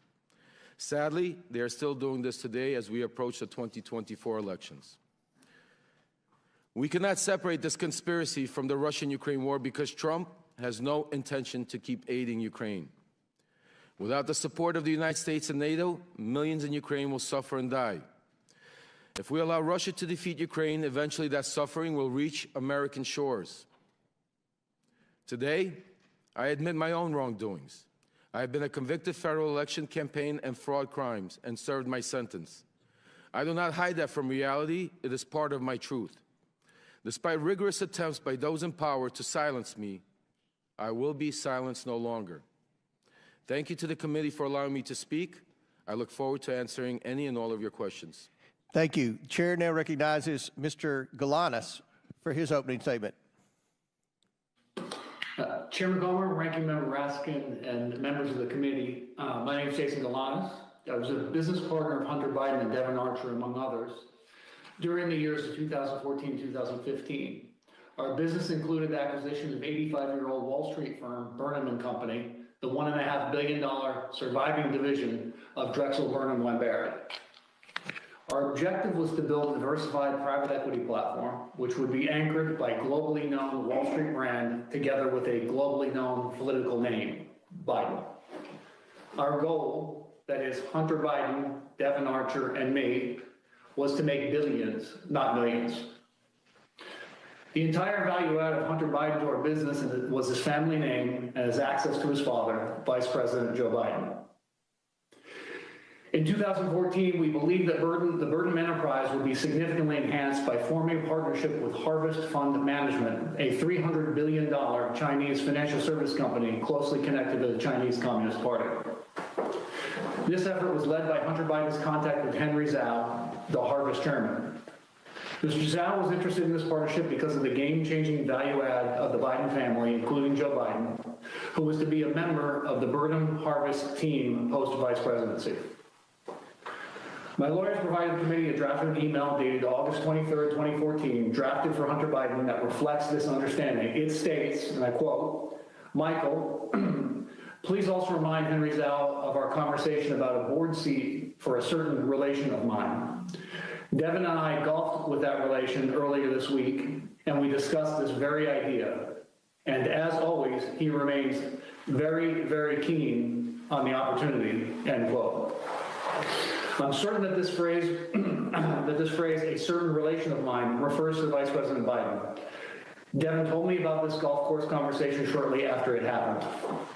Ultimately, this paragraph was deleted from the final version, with Hunter following our general rule of thumb on business deals: say it, forget it, write it, regret it. Further to that, I recall being with Hunter Biden and Devin Archer at the Peninsula Bar in New York, where Hunter took a call from his father and told him things were going well with Henry's Allen Harvest, and that he might need a little help getting across the finish line. It was not the only time I heard Hunter speak with his father for business reasons. I was present when Hunter called his father on May 4th, 2014 on a cell phone, put it on speaker mode to have him say hello to Yelena Baturina, a Russian oligarch and an investor in Rosemont projects, and her husband, Yuri Luzkov, the former mayor of Moscow. Devin Archer was also there. Hunter said, quote, I'm here with our friends. I told you we're coming to town, and we wanted to say hello. The vice president said hello, some pleasantries, and I hope you had safe travels, and then said, quote, okay, you be good to my boy. Hunter responded by saying, everything is good, and we are moving ahead. The vice president said something about, quote, being helpful, and Hunter ended the call by saying he was going to call his father later. Before this call, Hunter sat next to Yelena Baturina at a table, and I heard him speaking on business matters generally. A few days after this May 4th party, an email my lawyer provided to this committee shows that Devin had confirmed Ms. Baturina was committed to a, quote, hard order of $10 to $20 million in a burden investment banking client. In an effort to build this financial platform, I engaged in unlawful conduct. Our companies were entrusted with $11 billion of union pension fund money, whose trust I betrayed. I pleaded guilty. I've had 8 years in federal custody to reflect on my actions. I'm profoundly sorry for committing these crimes. I deserve the lengthy sentence I received. Nevertheless, as I set out more fully in my full statement, I believe the SDNY prosecutors did not indict Hunter Biden on the same deal for political reasons, despite then available documentation that we were partners, were involved in decision-making that involved illegal self-dealing, and all of us had financially benefited from these schemes. In fact, Hunter Biden and Devin Archer's company, Rosemont Seneca Bohai, received $15 million from the tribal bonds fraudulent scheme to be invested in the Burnham Group. I've offered to slide this information to the government about Hunter Biden's crimes, but the prosecutors have been uninterested.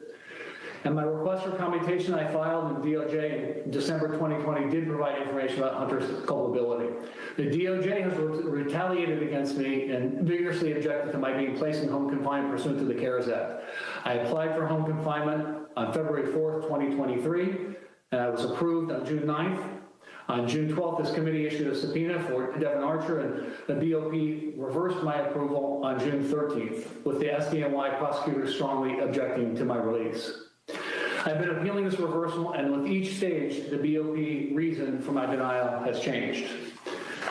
During this period, the period beginning in January 2023, I was sexually assaulted by a member of the prison staff at FPC Pensacola. He persisted in sexually harassing me for many months thereafter. I had hoped to receive home confinement, which would remove me from danger. My judgment was clouded by the shame I felt for not being able to prevent the attacks. I was well aware, as inmates, all inmates are, that the Bureau of Prisons had a horrible record on these matters. I believe my disclosure would have made things worse for me. Unfortunately, the sexual harassment continued until early August, when the prison correctional officer's comments became more threatening. I feared for my safety. I decided to seek counseling from Chaplain Dixon the next day, on August 10, 2023. The chaplain was visibly upset by the events and asked to bring in Warden Salisbury, who quickly opened a PREA investigation, which is a reference to the Prison Rape Elimination Act passed by Congress. After further debriefings, I was immediately escorted to a vehicle and driven by senior staff hours to FPC Montgomery, a separate facility. I'm grateful the committee has opened up an investigation of these matters, and I appreciate Chairman Jordan and Comer and Subcommittee Chairman Biggs signing the letter. I believe I've been a victim of a pattern of retribution by the Department of Justice. I believe I'm putting myself at grave risk within the BOP for providing information on these matters concerning the president and his son. I've been treated professionally at Montgomery. I want to thank Case Manager Coordinator Anthony Barnes and Warden Randy Keys for their help in facilitating access to my attorney prior to this interview. Thank you, Mr. Galanis, and I want to thank all the witnesses again for being here today. We will now begin the questions, and I want to remind members on both sides of the aisle, each member has 5 minutes. I'm going to adhere to that and hit the gavel. If the question has been asked, then we'll allow the witnesses time to respond. But we are going to try to get in a lot of questions from a lot of members, and I will begin the questioning, followed by Ranking Member Raskins. Again, Mr. Bobulinski, thank you for your service to our country, your military service. Appreciate you being here. During the 118th Congress, this committee has investigated Joe Biden's involvement in his family's influence peddling schemes around the world. So let's start with that. Mr. Bobulinski, was Joe Biden involved with any of your business dealings with Hunter Biden and James Biden? Was Joe Biden involved in his family's attempts to sell their access to him? You set out a form to form a legitimate business. You set out to form a legitimate business with the Bidens. Did you come to find out that the Biden family had no interest in doing real business? I did. Mr. Galanis, are you aware of any times Hunter Biden used Joe Biden with Joe Biden's knowledge to benefit their business associates? Yes. Which business associates? Yelena Baturina, Russian oligarch, testified about. Russian, Chinese, Chinese fund manager, Henry Zhao, and Nikolai Zlochevsky, a Ukrainian oligarch, oil and gas oligarch. Okay. Now that we've established that Joe Biden was involved in his family's business dealings, I'd like to turn to the financial records we've subpoenaed. One major point my Democrat colleagues downplay is how much money the Bidens accumulated from foreign business ventures in such a short period of time. We have over $24 million to the Biden family and their business associates from 2014, while Joe Biden was vice president, to 2019. Mr. Bobulinski, there came a time when you were attempting to raise $10 million from the Chinese to pursue an actual business deal, a real business deal. But it wouldn't be correct to say this was a $10 million deal, would it? What did the Bidens conceive of the business with the Chinese becoming? The Chinese were committing to deploying billions of dollars in infrastructure projects here in the United States as well as around the world. Mr. Galanis, what was the financial goal you, Mr. Archer, and Hunter Biden set out to achieve? Was it millions of dollars or billions of dollars? Billions of dollars. Billions with a B. Yes, billions. Now I'd like to turn to some of the statements Joe Biden has made during his presidency about the findings of this investigation. Mr. Bobulinski, Joe Biden has said he never interacted with his family's business associates. Did he meet with you? He did. In fact, are you aware that Joe Biden also met with... I'm sorry, Mr. Chairman. He did multiple times. Okay. Are you aware that Joe Biden also met with Rob Walker, Eric Sherwin, and Devin Archer, too? I'm generally aware of it. Mr. Galanis, as you discussed earlier regarding Yelena Baturina, the Russian oligarch, you were present for Hunter Biden calling his then Vice President father with the Russian oligarch, Yelena Baturina. Present, correct? That's correct. You also were present for Hunter Biden's conversation with his father about a board seat on a Chinese company board. Is that correct? I was present for a call when Chinese transactions discussed, yes. So, Mr. Galanis, isn't it true that when Joe Biden said he didn't interact with his family's business associates, that's not true, is it? I believe it would be misleading to the point of being an untruth. I want to touch on the fact about the absent seat in the middle. Hunter Biden has chosen not to attend today's proceedings. I've given Mr. Biden exactly what he asked for before his deposition.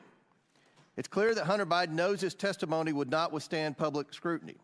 Joe Biden has not been truthful about his participation in schemes to sell access and influence. And today's witnesses will show the American people a side of the story that the president and his allies on this side of the aisle are eager to hide.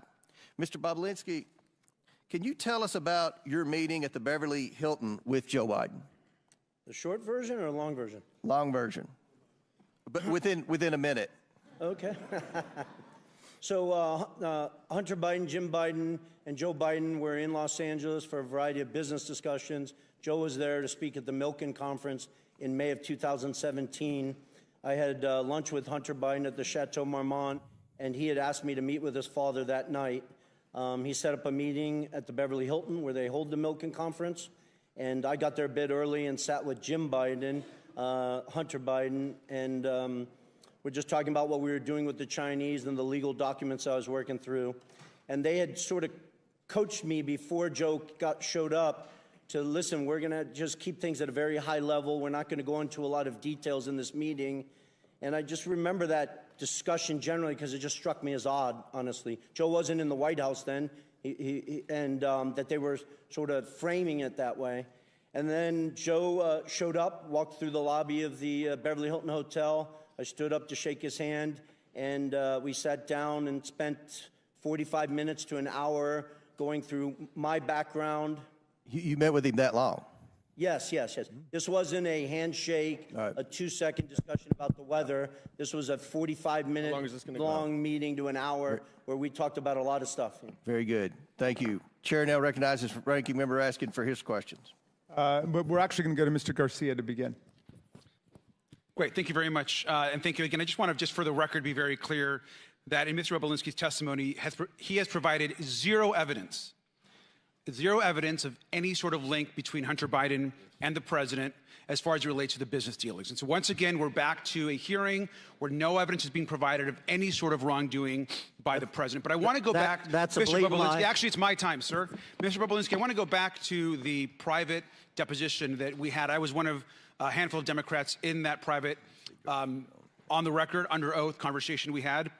And during that deposition, I asked you a question of which you gave a false answer to, and I want to go back to that. I asked you specifically who got you into the presidential debate that was attended by you and others, and that, of course, was a huge moment in that campaign, and you could not recall. In fact, you said, quote, "I do not recall who got me into the debate." Do you remember telling me that, sir? You were playing semantics, trying to ask me as if somebody called me directly and gave me a ticket like sir, I was going to a movie Sir, theater. I asked you, I told you I'm going to reclaim my time, sir. I'm going to reclaim my time. What I said was... Just ask me a question, Mr. I'm reclaiming my time. Thank you, sir. Actually, what I asked you was, do you recall who actually got you into the presidential debate? You actually said, quote, "I do not recall who got me into the debate." You did not remember who got you into the debate between President Biden and between Joe Biden and Donald Trump.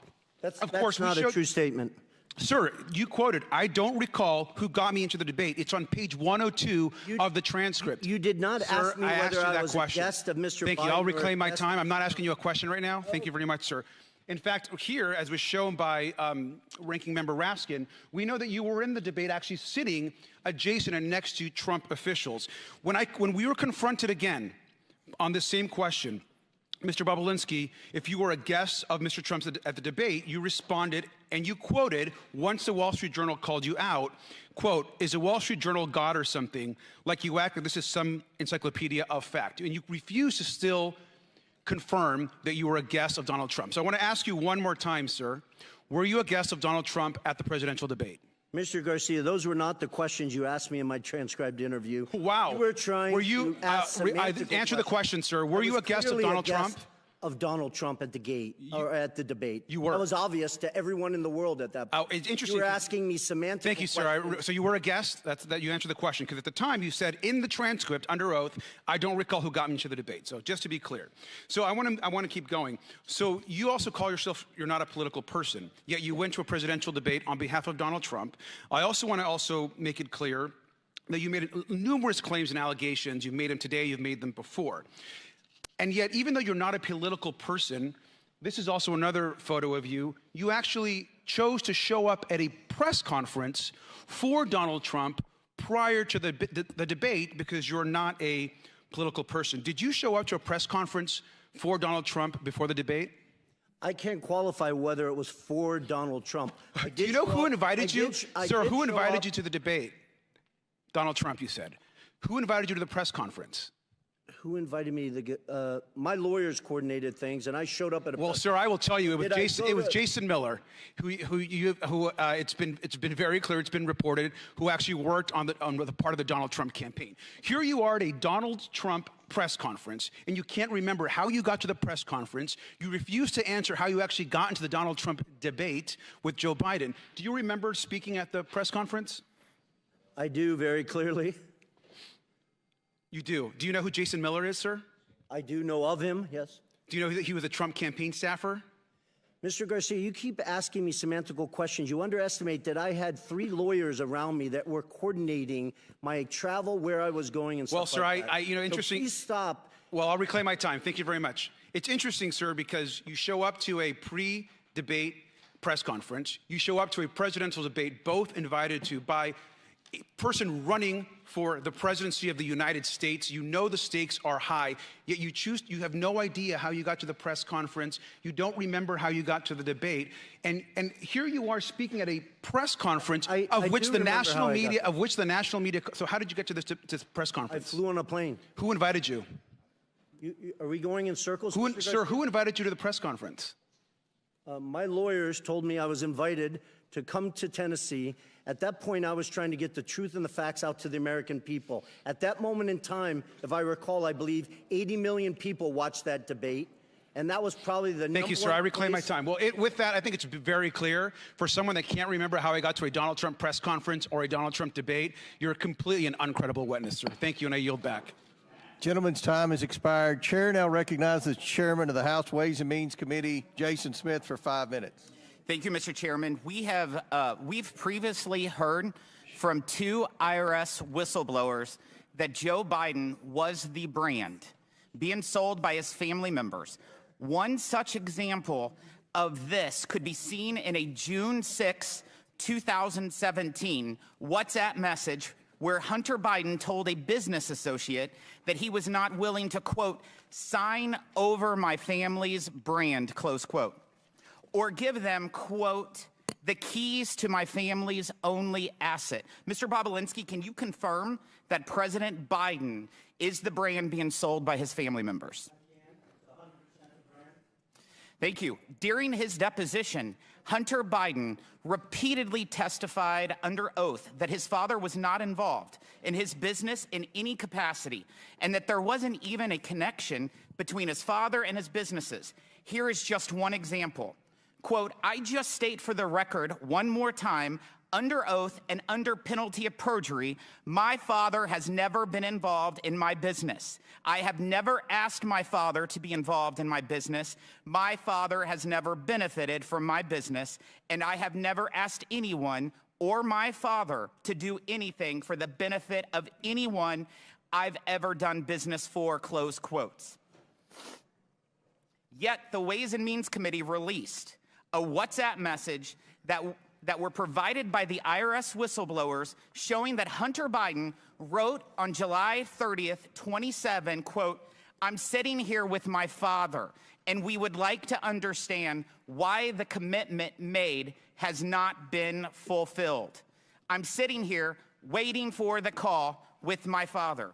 Moreover, you testified that Hunter was not shy about his ability to get his father on the phone. And Devin Archer testified that there were multiple instances in which Hunter placed his dad on speakerphone. Mr. Bobulinski, was Hunter Biden telling the truth when he testified under oath that his father was never involved in any of his business dealings? No, he was not. Those are all blatant lies. We continue to hear claims that President Biden was not involved in his family's business dealings and that he did not benefit from illicit business deals. However, IRS Special Agent Joe Ziegler provided documents to the Ways and Means Committee, 327 emails, many of which involve Hunter Biden and Hunter Biden's business associates. Mr. Bobulinski, do you have any personal experience that leads you to believe that Joe Biden was involved with Hunter Biden's business associates and business dealings? Yes, I do. You want to say a few? To outline how Joe was involved? Yeah. Yes, different congressmen and women keep trying to say that there's no evidence and use the word involved, which is a very opaque language. If Joe Biden was not involved in his son's business dealings, why, after flying all the way across the country to the Milken Conference, where there is next to Davos, is probably the biggest conference in the world, why would he take 45 minutes out of his night? It wasn't a 10 a.m. meeting. It was 10:40 in the evening. He's an elderly man, flew all the way across country to sit with me for 45 minutes to an hour to discuss my background, the business we are doing with the Chinese, his family's background. Speaking of the business with the Chinese, in October 2020, Joe Biden asserted that his family had not earned money through business dealings in China. However, IRS whistleblowers shared evidence that the Biden family made at least $1.1 million from their business with China, including $100,000 in payment from CFC, China Energy, and a $1 million payment in exchange for legal services that were never provided to a CFC official, Patrick Ho. Mr. Bobulinski, do you know whether the Biden family made any money from China? They did, millions of dollars, I think approximately 8 to 9 million. The Biden family has made millions of dollars from China, correct? Correct. And you said at least 9 million? Yeah, I think it's actually over 10 million, but I'll leave those details up to you guys. Thank you. I yield back. Gentleman yields back. Chair now recognizes the ranking member.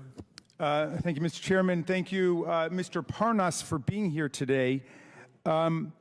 Your involvement with the real Russian hoax about Joe Biden began in 2018 when, as a big donor and a big supporter of Donald Trump's, you were introduced to Rudy Giuliani, and you began working with him to dig up dirt on Joe Biden, Ukraine. If you can just tell us quickly how you got involved in that. Yes, I was a donor at the time. I began doing business with Rudy Giuliani. He got involved in a business I was doing called Fraud Guarantee. And in the midst, we started spending a lot of time together until eventually in November of 2018, he approached me and asked me about my connections in Ukraine. After telling him about people that I knew and things that I heard, at that point, then he wanted me to go to Ukraine to find Viktor Shokin, the prosecutor general. And basically, he wanted to go from his fraud guarantee to guaranteeing a fraud on the American people. But after turning over every stone and going down every rabbit hole, including interviewing Viktor Shokin and Zlochevsky, the owner of Burisma, did you ever find the smoking gun or any evidence that Donald Trump was looking for to paste on Joe Biden? On the contrary, Representative Raskin, not only did we keep hitting dead walls and not finding the smoking gun, but we kept running into sources of the information that was coming out of Russia. In fact, Joe Biden was part of a global campaign, including by the United States, to oppose corruption and to go after the corrupt forces in Ukraine. Isn't that right? Yes, sir. At what point did the campaign to dig up dirt on Biden become a campaign to spread disinformation and lies about Biden? At some point, when we hit a few brick walls, all of a sudden, then I saw the shift between the BLT group, which included John Solomon, the media personality, and Rudy Giuliani and other Trump lawyers, to start trying to push narratives that were that were not validated. We had no way to validate them. Basically, a letter would come over from somebody in Ukraine. I'd hand it over to John Solomon. Next thing you knew, he was on Fox TV 2 hours later with Sean Hannity.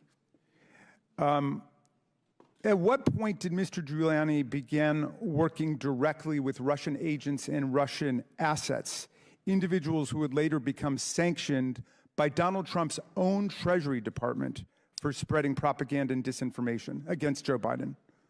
It was sometime in probably around May, June of 2019. Were you aware, was Mr. Giuliani aware that these people were basically just doing the bidding of Vladimir Putin? Absolutely. So he had no hesitation about spreading lies that were concocted by Russian agents? As long as it fit the narrative, absolutely not. How were you and Giuliani able to take these false allegations peddled by corrupt officials and Russian agents and promote and amplify them here in the United States, in our political system? Weren't media groups skeptical of your claims? Most media groups, I'd probably say all except for Fox and a few other right-wing media groups, didn't want to take any of the information, and that aggravated Rudy Giuliani and John Solomon and other players. And the main group that was being pushed through was Fox, Sean Hannity and some other media personnel over there. But then there was also other people that were doing the bidding for the Russian people in Congress, like Senator Ron Johnson, like Congressman Pete Sessions that sits here right now, that was with me from the very beginning on this journey into finding up digging dirt on Joe Biden. Is Putin's war on Ukraine today, which has cost hundreds of thousands of people's lives, is that part of the vaunted Russia hoax? Russia hoax? Absolutely not. Is it real? Yes, absolutely. I want to ask you a more personal question, if I might, Mr. Parnas, because in my several years living through this extraordinary period of American history, I've tried to ask people like Michael Cohen and Cassidy Hutchinson. I've wondered about people like General Milley, General Kelly. Why did you break with all of the deceit and corruption and lies of Donald Trump? How did you get out of that culture? I mean, it was very difficult. I actually had to hit a brick wall myself and get arrested, and to be able to get out of that cult, because when you're in that cult, when you're around them, you have blinders on, and you're only able to see a certain amount of information. You're only able to hear the certain amount of information. You're not allowed to go out of the outside, out of the circle. And if you go outside of the circle, then you're not in the circle. So eventually, you brainwash yourself to believing certain things that are not true. When I was arrested and had some time to reflect and really understand what was going on, I started realizing, looking back and thinking back to moments in time where I started thinking myself that this can't be true and we're doing something wrong. Well, thank you for telling the truth and helping America to end this nightmare. I yield back to you, Mr. Chairman. Chair now recognizes the chairman of the House Judiciary Committee, Jim Jordan. Thank you, Mr. Chairman. The ranking member just said that, quote, Joe Biden was opposed to corruption. Really? So opposed, he leveraged $1 billion of American tax money to fire the prosecutor in Ukraine who was investigating Zolochevsky at Burisma, the company Hunter Biden sat on the board of. Wow. And the prosecutor who replaced Shokin, that Mr. Parnas referenced in his opening statement, Mr. Lutsenko, guess what he did? He took Zolochevsky off the wanted list and dropped the charges. Wow, he's really, really opposed to corruption there. Mr. Bobulinski, who's the big guy? Joe Biden. Are you sure about that? Because when Jordan, Joe Biden. You're sure? I'm 1,000% sure. Because when Hunter Biden did his deposition under oath, he said, I don't know who it is, even though he was copied on an email that said H will hold 10% for the big guy. You sure it's the big guy is Joe Biden? 1,000%. And there's other text messages that back that up, that the brave whistleblowers, Shapley and Ziegler, have produced. Not from my phones, not from my BlackBerry that I took screenshots from. They took them from subpoenas directly from Apple's iCloud that back up the fact that Hunter knew the big guy was Joe Biden. The big guy is the brand. The big guy is the lift. The big guy is the one who showed up at golf outings, who took phone calls and meetings and lunches and dinners with Hunter Biden and his business associates. Is that right? Correct. Mr. Galanis, you referenced in your opening statement, May 4th, 2014, you were at a party at a restaurant in Brooklyn, New York. Can you tell me who else was there? Yeah, it was a birthday party, so there were more than 100 people there, but amongst them was Devin Archer, myself, the host, Alex Kuklarski, Yelena Baturna, her husband, and then Hunter Biden joined. And tell us, I think you referenced a phone call that took place. Tell the committee what happened with that phone call. Who was involved in that phone call? As I testified in my opening statement, it was Yelena Baturna, her husband, myself, Hunter initiating it, Joe Biden on the speakerphone, and Devin Archer. So there was a little pull aside where that group of people you just described were pulled aside, and Hunter Biden called his fathers or called the vice president. Is that accurate? That's accurate. And then tell me what was discussed on the call.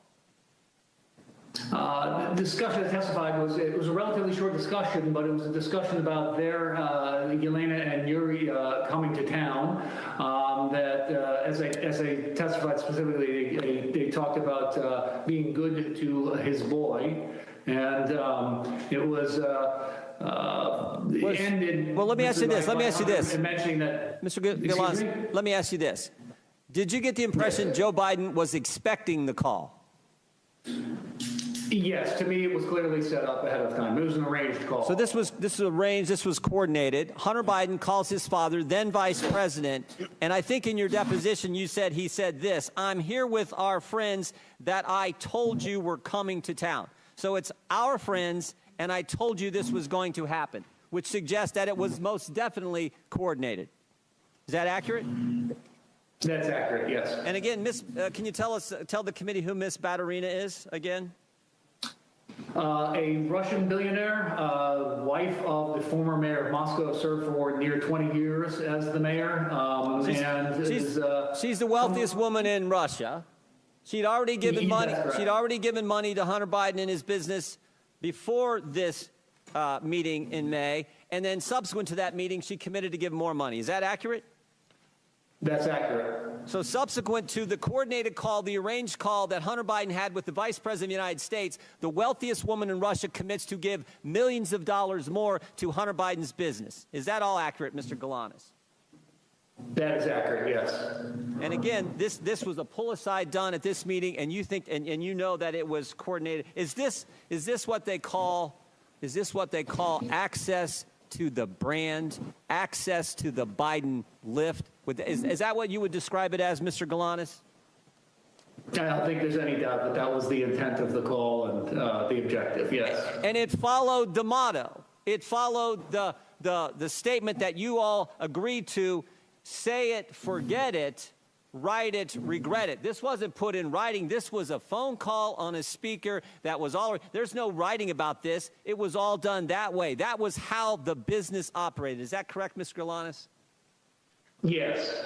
I yield back. Gentleman yields back. Chair now recognizes Mr. Lynch from Massachusetts for 5 minutes. Thank you, Mr. Chairman. I want to make an observation here. I've been on this committee, this investigating committee, for over 20 years. And as an attorney before that, I've had sufficient training and experience to say that with high confidence that when you review the entire record of evidence of these hearings going back over a year, you've actually provided more evidence to impeach Donald Trump for a third time than you have in so much as laying a glove on President Biden. We keep on hearing about the Biden family. When you hear someone say the Biden family, that translates into we have no evidence on the president, so we're going to use the Biden family to try to implicate President Biden.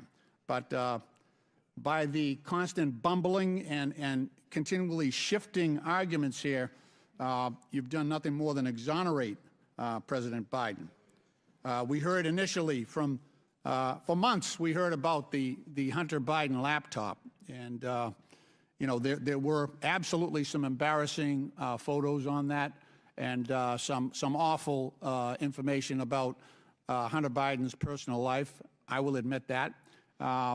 Then you bring in your own witnesses, your legal experts before this committee and have them testify. And what they said was amazing. They said there was no evidence to even suggest that there was support for articles of impeachment against the president. That was your legal experts, the Republican legal experts that said that. Then we have statements by Mr. Jordan saying that Mr. Smirnov was the most corroborating witness that the Republicans had, the strongest witness that they had. And, of course, after that, we find out through the Trump-appointed prosecutor that all of the information that Mr. Smirnov had provided was fabricated, false, and submitted by the inducement of Russian agents going after President Biden and trying to undermine our democratic system. And now we come to a point where, since that witness blew up, now we're going to prison, and we're reaching out to witnesses who have been convicted and sentenced to prison for stealing $80 million from the pensions of innocent workers. We can't get any lower at this point. That's your star witness. I want to remind people, he's sitting in prison. That's why he can't be here today. He's sitting in prison for scamming workers' pensions. I mean, how low can you get? Then it's the Republicans' idea that this is the best guy they can get to testify against the president. This is the best guy they can get. A guy sitting in prison who can't even be here.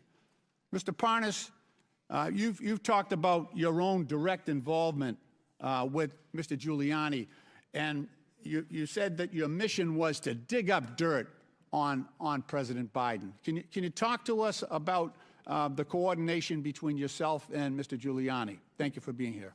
Thank you, Congressman. So basically, it was a shadow diplomacy run by Trump and Giuliani, where Giuliani was the shadow diplomacy Secretary of State. I was his right hand and basically the point person in Ukraine to not only dig up, validate, search, whatever needed to be done to try to find up some corruption against Joe or Hunter Biden to be able to present. Once I would receive whatever information I received, I would then meet with him, John Solomon, other members of the team like Pete Sessions and Derek Harvey or other people there to discuss what we found. At that point, from there, Giuliani would then go to the White House and share with the president. And that was the line of communication. You said also in your testimony that members of this committee, the Republican leadership, should have known before Smirnov was indicted that this information was fabricated about President Biden. Could you talk about that? Congressman Lynch, not that they should have known, they did know. They knew exactly what was going on. They knew that the evidence was not vetted. This information was just coming in from anywhere from left, right field, and it was being pushed straight to the halls of Congress without zero verification of it. Okay, thank you. Mr. Chairman, my time has expired, and I yield back. Gentleman's time's expired. Before I recognize Mr. Palmer, I'd like to enter into the record the testimony of Tony Bobulinski with the committee on February 13th, 2024. It corrects the record of Representative Garcia's, who did not provide your entire testimony. On page 147, you told the committee about your understanding of who invited you to the events referenced by Mr. Garcia. So without objection, I'd like to enter into the record the entire transcribed interview of Tony Bobulinski. And Mr. Chairman, I'd like to enter for the record an article from today's Daily Beast entitled "Texts Reveal More Russia Ties for Key Anti-Biden Witness Bobulinski." Okay, Daily Beast. Without objection. Chair now recognizes Mr. Palmer from Alabama for 5 minutes. Mr. Bobulinski, I have very limited time, and I want to get through a lot of information, so please answer these questions with a yes or no, if you don't mind. You have met Joe Biden, isn't that correct? Correct. In fact, you had a meeting with Joe Biden, isn't that correct? 2 of them. One of those times was before the Milken Conference in Los Angeles, May of 2017, is that correct? It was during the Milken Conference. You provided a great deal of documentation to this committee. I want to show you some messages between you and Hunter Biden, be on the screen here, in May of 2017 before you first had a meeting with Joe Biden. These are messages between you and Hunter Biden dated May 2nd, 2017. Do you recognize these? I do. At the bottom, Hunter wrote, "Dad, not in now until 11. Let's me and Jim meet at 10 at Beverly Hilton where he's staying." Jim is James Biden, President Biden's brother. Is that correct? Correct. The next set of messages is, if you put those on screen, is between another business associate of Hunter Biden's and you. His name is James. Do you recognize it? I do. At the top, you write, "About to meet Hunter, Jim, and I guess Joe at Beverly Hilton Hotel." Joe is now President Joe Biden. Is that correct? Correct. This chat between you and Joe Biden, Jim Biden, Joe Biden's brother, you write to Jim, "Great to meet you and spend some time together. Please thank Joe for this time. It was great to talk. Thanks, Tony B." You met with Joe Biden, Hunter Biden, and Jim Biden the night before the Milliken Conference in 2017. Is that correct? I did, and Jim Biden perjured himself by trying to deny that Thank meeting. you, Mr. Bobulinski. That was at the Beverly Hilton, correct? Correct. You can provide more details around that meeting. What was the purpose of that meeting? I didn't ask for the meeting, so I wish Hunter Biden was sitting next to me and he could under oath describe it. But the only reason why I was meeting with Joe Biden and the only reason why I was there is because I was the CEO of the enterprise that they were putting together with the Chinese company CFC. So can you give me a little more detail about what was discussed in the meeting? Well, as I said earlier, before Joe Biden showed up, Hunter and Jim Biden coached me, said a sort of outline that we wouldn't go into a lot of details. So through the 45 to 60-minute meeting I had with Joe Biden, I think it was about 10:40 p.m. after he flew across country, we talked about my background, my family's military background, the different business ventures I'd done around the world, the family I worked with. Joe spent time talking about his family, some of the tragedies that they had lived through. And at a high level, Hunter actually introduced me to Joe because before Joe came and sat down with us, Hunter said, hey, give me 5 to 10 minutes. I need to read my father in on it. So when you're referencing Joe and Hunter's father, you're referencing President Joe Biden. I am. Correct. These 4 images, well, in this message you sent to James again, you said you spent more time with Joe and Jim this morning, and to be factually correct, that's President Joe Biden and James Biden, his brother. Also saw them last night, including Hunter. These 4 images show a pretty clear record of your meeting with Joe Biden in May of 2017, Mr. Bobulinski. Hunter Biden, during his transcribed interview, testified that the meeting did in fact take place. And after being asked, did Mr. Bobulinski meet with your father during the trip, Hunter stated he met with him in the lobby of the hotel. When asked who attended the meeting, Hunter replied, my uncle and myself. But when asked whether the meeting at the Beverly Hilton between Joe Biden, Jim Biden, Hunter Biden, and Tony Bobulinski took place, Jim Biden testified, absolutely not. These stories don't match up. Mr. Chairman, Jim Biden also told the committee that Joe Biden did not meet the Chinese businessman Xi Jinping. Rob Walker, by knowns of Friendly Witness Committee, said the opposite. So, Mr. Chairman, it appears to me that there are material inconsistencies between the witnesses' testimony. These witnesses' statements appear to me to be irreconcilable. In short, Mr. Chairman, someone appears to be lying to the committee. The inconsistent testimony seems to come from Jim Biden, the president's brother. Lying to Congress is a serious offense, Mr. Chairman, a criminal one, in fact. And if the Bidens or anyone else has come before this committee and lied to this committee, I strongly encourage the committee to pursue criminal referrals to the Department of Justice. One last thing that I want to ask, and Mr. Bobulinski or Mr. Galinas, have either of you heard of any offer of a pardon for anyone involved or associated with or a partner to the Biden family enterprise corruption investigation? I'm sorry, that was a question. Have I you heard of anyone being suggested that a pardon might be in order for anyone associated with this enterprise? I have not. Thank you, Mr. Bobulinski. Thank you, Mr. Chairman. I yield back. Mr. Chairman, I just have a parliamentary inquiry. We've heard for months now and seen the photo of that BlackBerry with the cracked screen. Does the committee have in its possession the data from Mr. Bobulinski's phone from which he's allegedly taken these pictures? Because I think we need the data that they keep referring to. And maybe Mr. Bobulinski could just turn it over to us, or we could subpoena it today. We have the images that we have shared with you. Right, I saw the picture of the cracked BlackBerry, but do we have the underlying texts that are being referred to by my friend Mr. Palmer?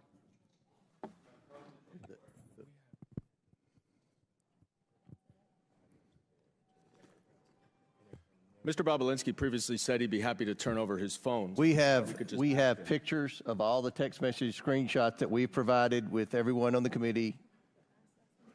Okay. All right, well, of course, he's just given us, obviously, the ones he's selected. I'm wondering whether we could get all of those texts, and I would move that the committee subpoena Mr. Bobulinski's BlackBerry phone on which messages with Hunter Biden and the Oneida Holdings partners are saved. He's stated that he's willing to provide it to the committee, so it should be rather simple. Mr. Chairman.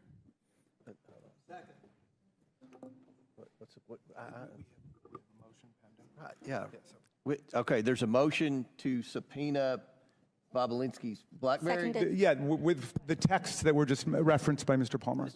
Chair recognizes Mr. Jordan. I move the table the motion. There's a motion to table. I request the motion is to table is not debatable. As many as in favor of tabling may signify by saying aye. Aye.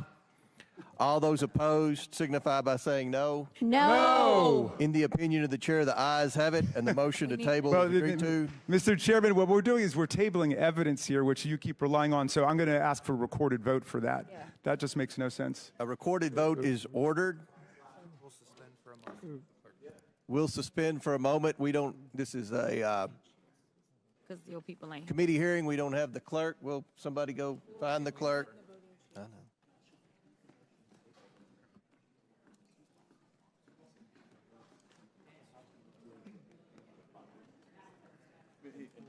I know.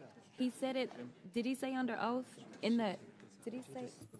Would, Mr. Speaker, Mr. Chairman, Mr. Minority Leader, do you think it's possible that the witness would voluntarily just give it? But I had understood actually that Mr. Bobulinski had volunteered when he was asked about this. It would simplify things if he would just turn it over the BlackBerry. Well, he did very clearly say he's happy to turn over his BlackBerry to the committee. We then asked for it at the deposition. He didn't. We've asked the majority to ask for Mr. it. Goldman, you're out of order. We're in suspension here waiting for the clerk to come so we can take the vote that your side of the aisle requested. You can't make this stuff up. You can't. This is Jurassic Park. Gee.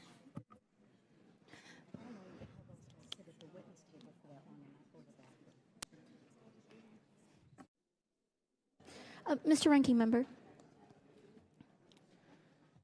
Mr. Ranking Member. Yes. I solely want to underscore the importance of I'm this. sorry, gentlelady's out of order. You can come back here and talk to him if you want.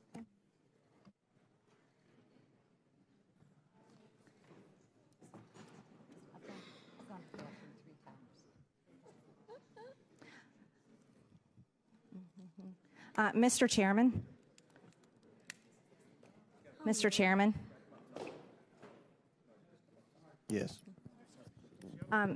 We don't even have. You're going to. I said Ms. Ocasio-Cortez would have to come up. You will as well. Sorry.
Mr. Chairman, Just an invitation to regular order. We have Democratic clerks who are faithful to the rule of law and could do this if you're waiting for clerks. And we'll all be here to watch, to document their work. So, I mean, in other words, if you want to conduct the vote with the Democratic clerks, we can do it. With a recorded vote is ordered. The clerk will call the roll. Mr. Jordan. Mr. Jordan votes yes. Mr. Turner. Mr. Gosar. Ms. Fox. Mr. Grothman. Mr. Grothman votes yes. Mr. Cloud. Mr. Cloud votes yes. Mr. Palmer. Mr. Palmer votes aye. Mr. Higgins. Mr. Higgins votes yes. Mr. Sessions. Mr. Sessions votes aye. Mr. Biggs. Mr. Biggs votes aye. Ms. Mace. Ms. Mace votes aye. Mr. LaTurner. Mr. LaTurner votes aye. Mr. Fallon. Mr. Donalds. Mr. Donalds votes yes. Mr. Perry. Mr. Timmons. Mr. Timmons votes aye. Mr. Burchett. Ms. Green. Aye. Ms. Green votes aye. Ms. McLean. Ms. McLean votes aye. Ms. Boebert. Mr. Fry. Mr. Fry votes aye. Ms. Luna. Mr. Langworthy. Mr. Langworthy votes aye. Mr. Burleson. Mr. Waltz. Mr. Waltz votes aye. Mr. Raskin. No.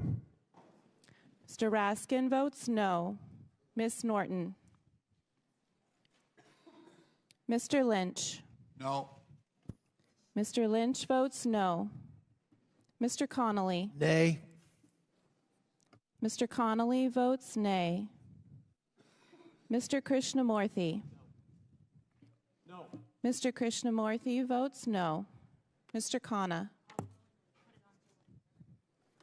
Mr. Mfume. No. Mr. Mfume votes no. Ms. Ocasio-Cortez. Nay. Ms. Ocasio-Cortez votes nay. Ms. Porter. Ms. Bush. Ms. Brown. Ms. Stansbury. Mr. Garcia. Mr. Garcia votes no. Mr. Frost. Ms. Lee. Ms. Lee votes no. Mr. Kassar. Mr. Kassar votes no. Ms. Crockett. No. Ms. Crockett votes no. Mr. Goldman. No. Mr. Goldman votes no. Mr. Moskowitz. Mr. Moskowitz votes no. Ms. Tlaib. Ms. Tlaib votes no. Ms. Presley. Ms. Presley votes no. Mr. Chairman. I vote yes. And how is Mr. Burleson recorded? Mr. Chairman votes yes. Mr. Burleson is not recorded. Mr. Burleson votes yes. How is Ms. Boebert recorded? Ms. Boebert is not recorded. Ms. Boebert votes aye. How is Mr. Turner recorded? Mr. Turner is not recorded. Mr. Turner votes aye. How is Mr. Frost recorded? Mr. Frost is not recorded. Mr. Frost votes no. Porter. How is Mr. Fallon recorded? Mr. Fallon is not recorded. Mr. Fallon votes aye. How is Ms. Porter recorded? Ms. Porter is not recorded. No. Ms. Porter votes no. Will the clerk tally the report?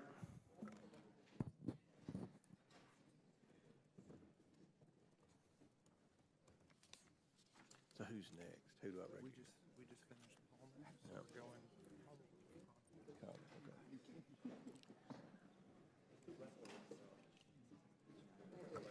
Mr. Chairman, on this vote, the ayes are 21, the nays are 16.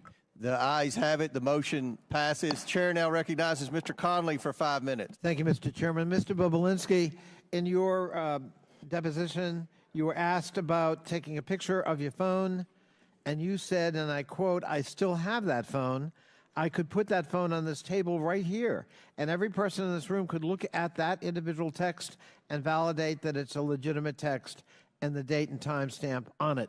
Are you willing to provide the committee voluntarily with the BlackBerry referenced and that phone?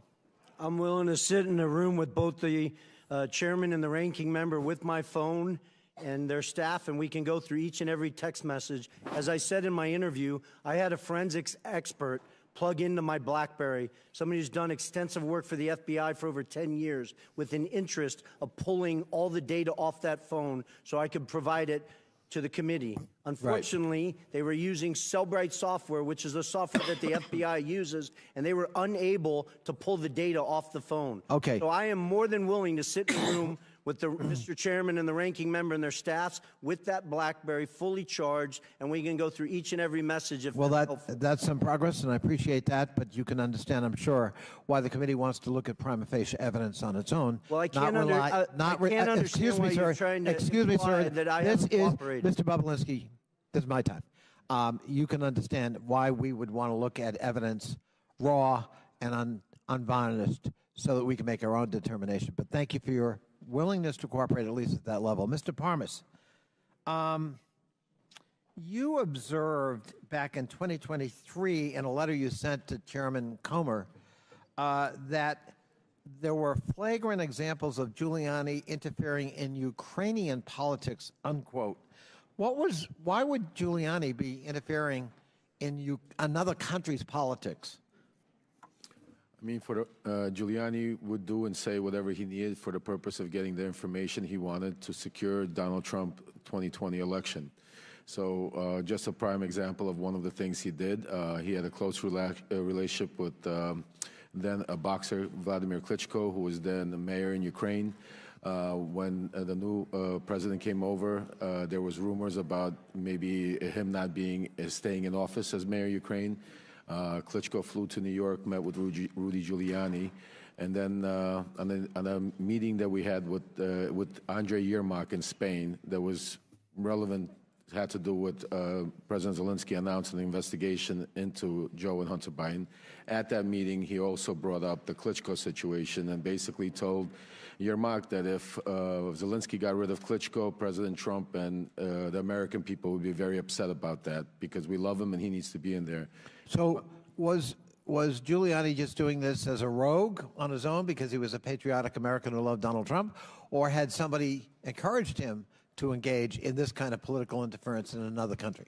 I mean, I think he was encouraged by Donald Trump. Personally? Personally, yes. That's your testimony? Yes, sir. Thank you. In your letter, you also said that Mr. Giuliani was to, quote, deliver a precise message in very strict words, unquote, with respect to the administration of the then newly installed president of Ukraine, President Zelensky. What did you understand a very strict message, or a message of very strict words, construed, and what was that message that you delivered that was in very strict words? Yes, Congressman. He basically told me not to be nice, to be very stern, and relay the message that unless Zelensky announced an investigation into the Bidens by Monday, this was Sunday, that there would be no cooperation, no aid to Ukraine from the United States, and the Vice President Pence at the time that was scheduled to appear for the inauguration would not appear to the inauguration. That would seem to corroborate that very famous and beautiful telephone conversation between President Trump then and President Zelensky basically saying, but I need a favor, and hinting that there'd be withholding of military aid until that favor was delivered. Is that fair? Oh, absolutely. I was a part of setting up that phone call, that famous phone call that Trump had with Zelensky. I think your testimony is very important, Mr. Parnas, and it's under oath. Yes, sir. I thank you. I yield back. Chair now recognizes Ms. Taylor Greene from Georgia for 5 minutes. Thank you, Mr. Chairman. Joe Biden continues to lie to the American people about his role in his family's business.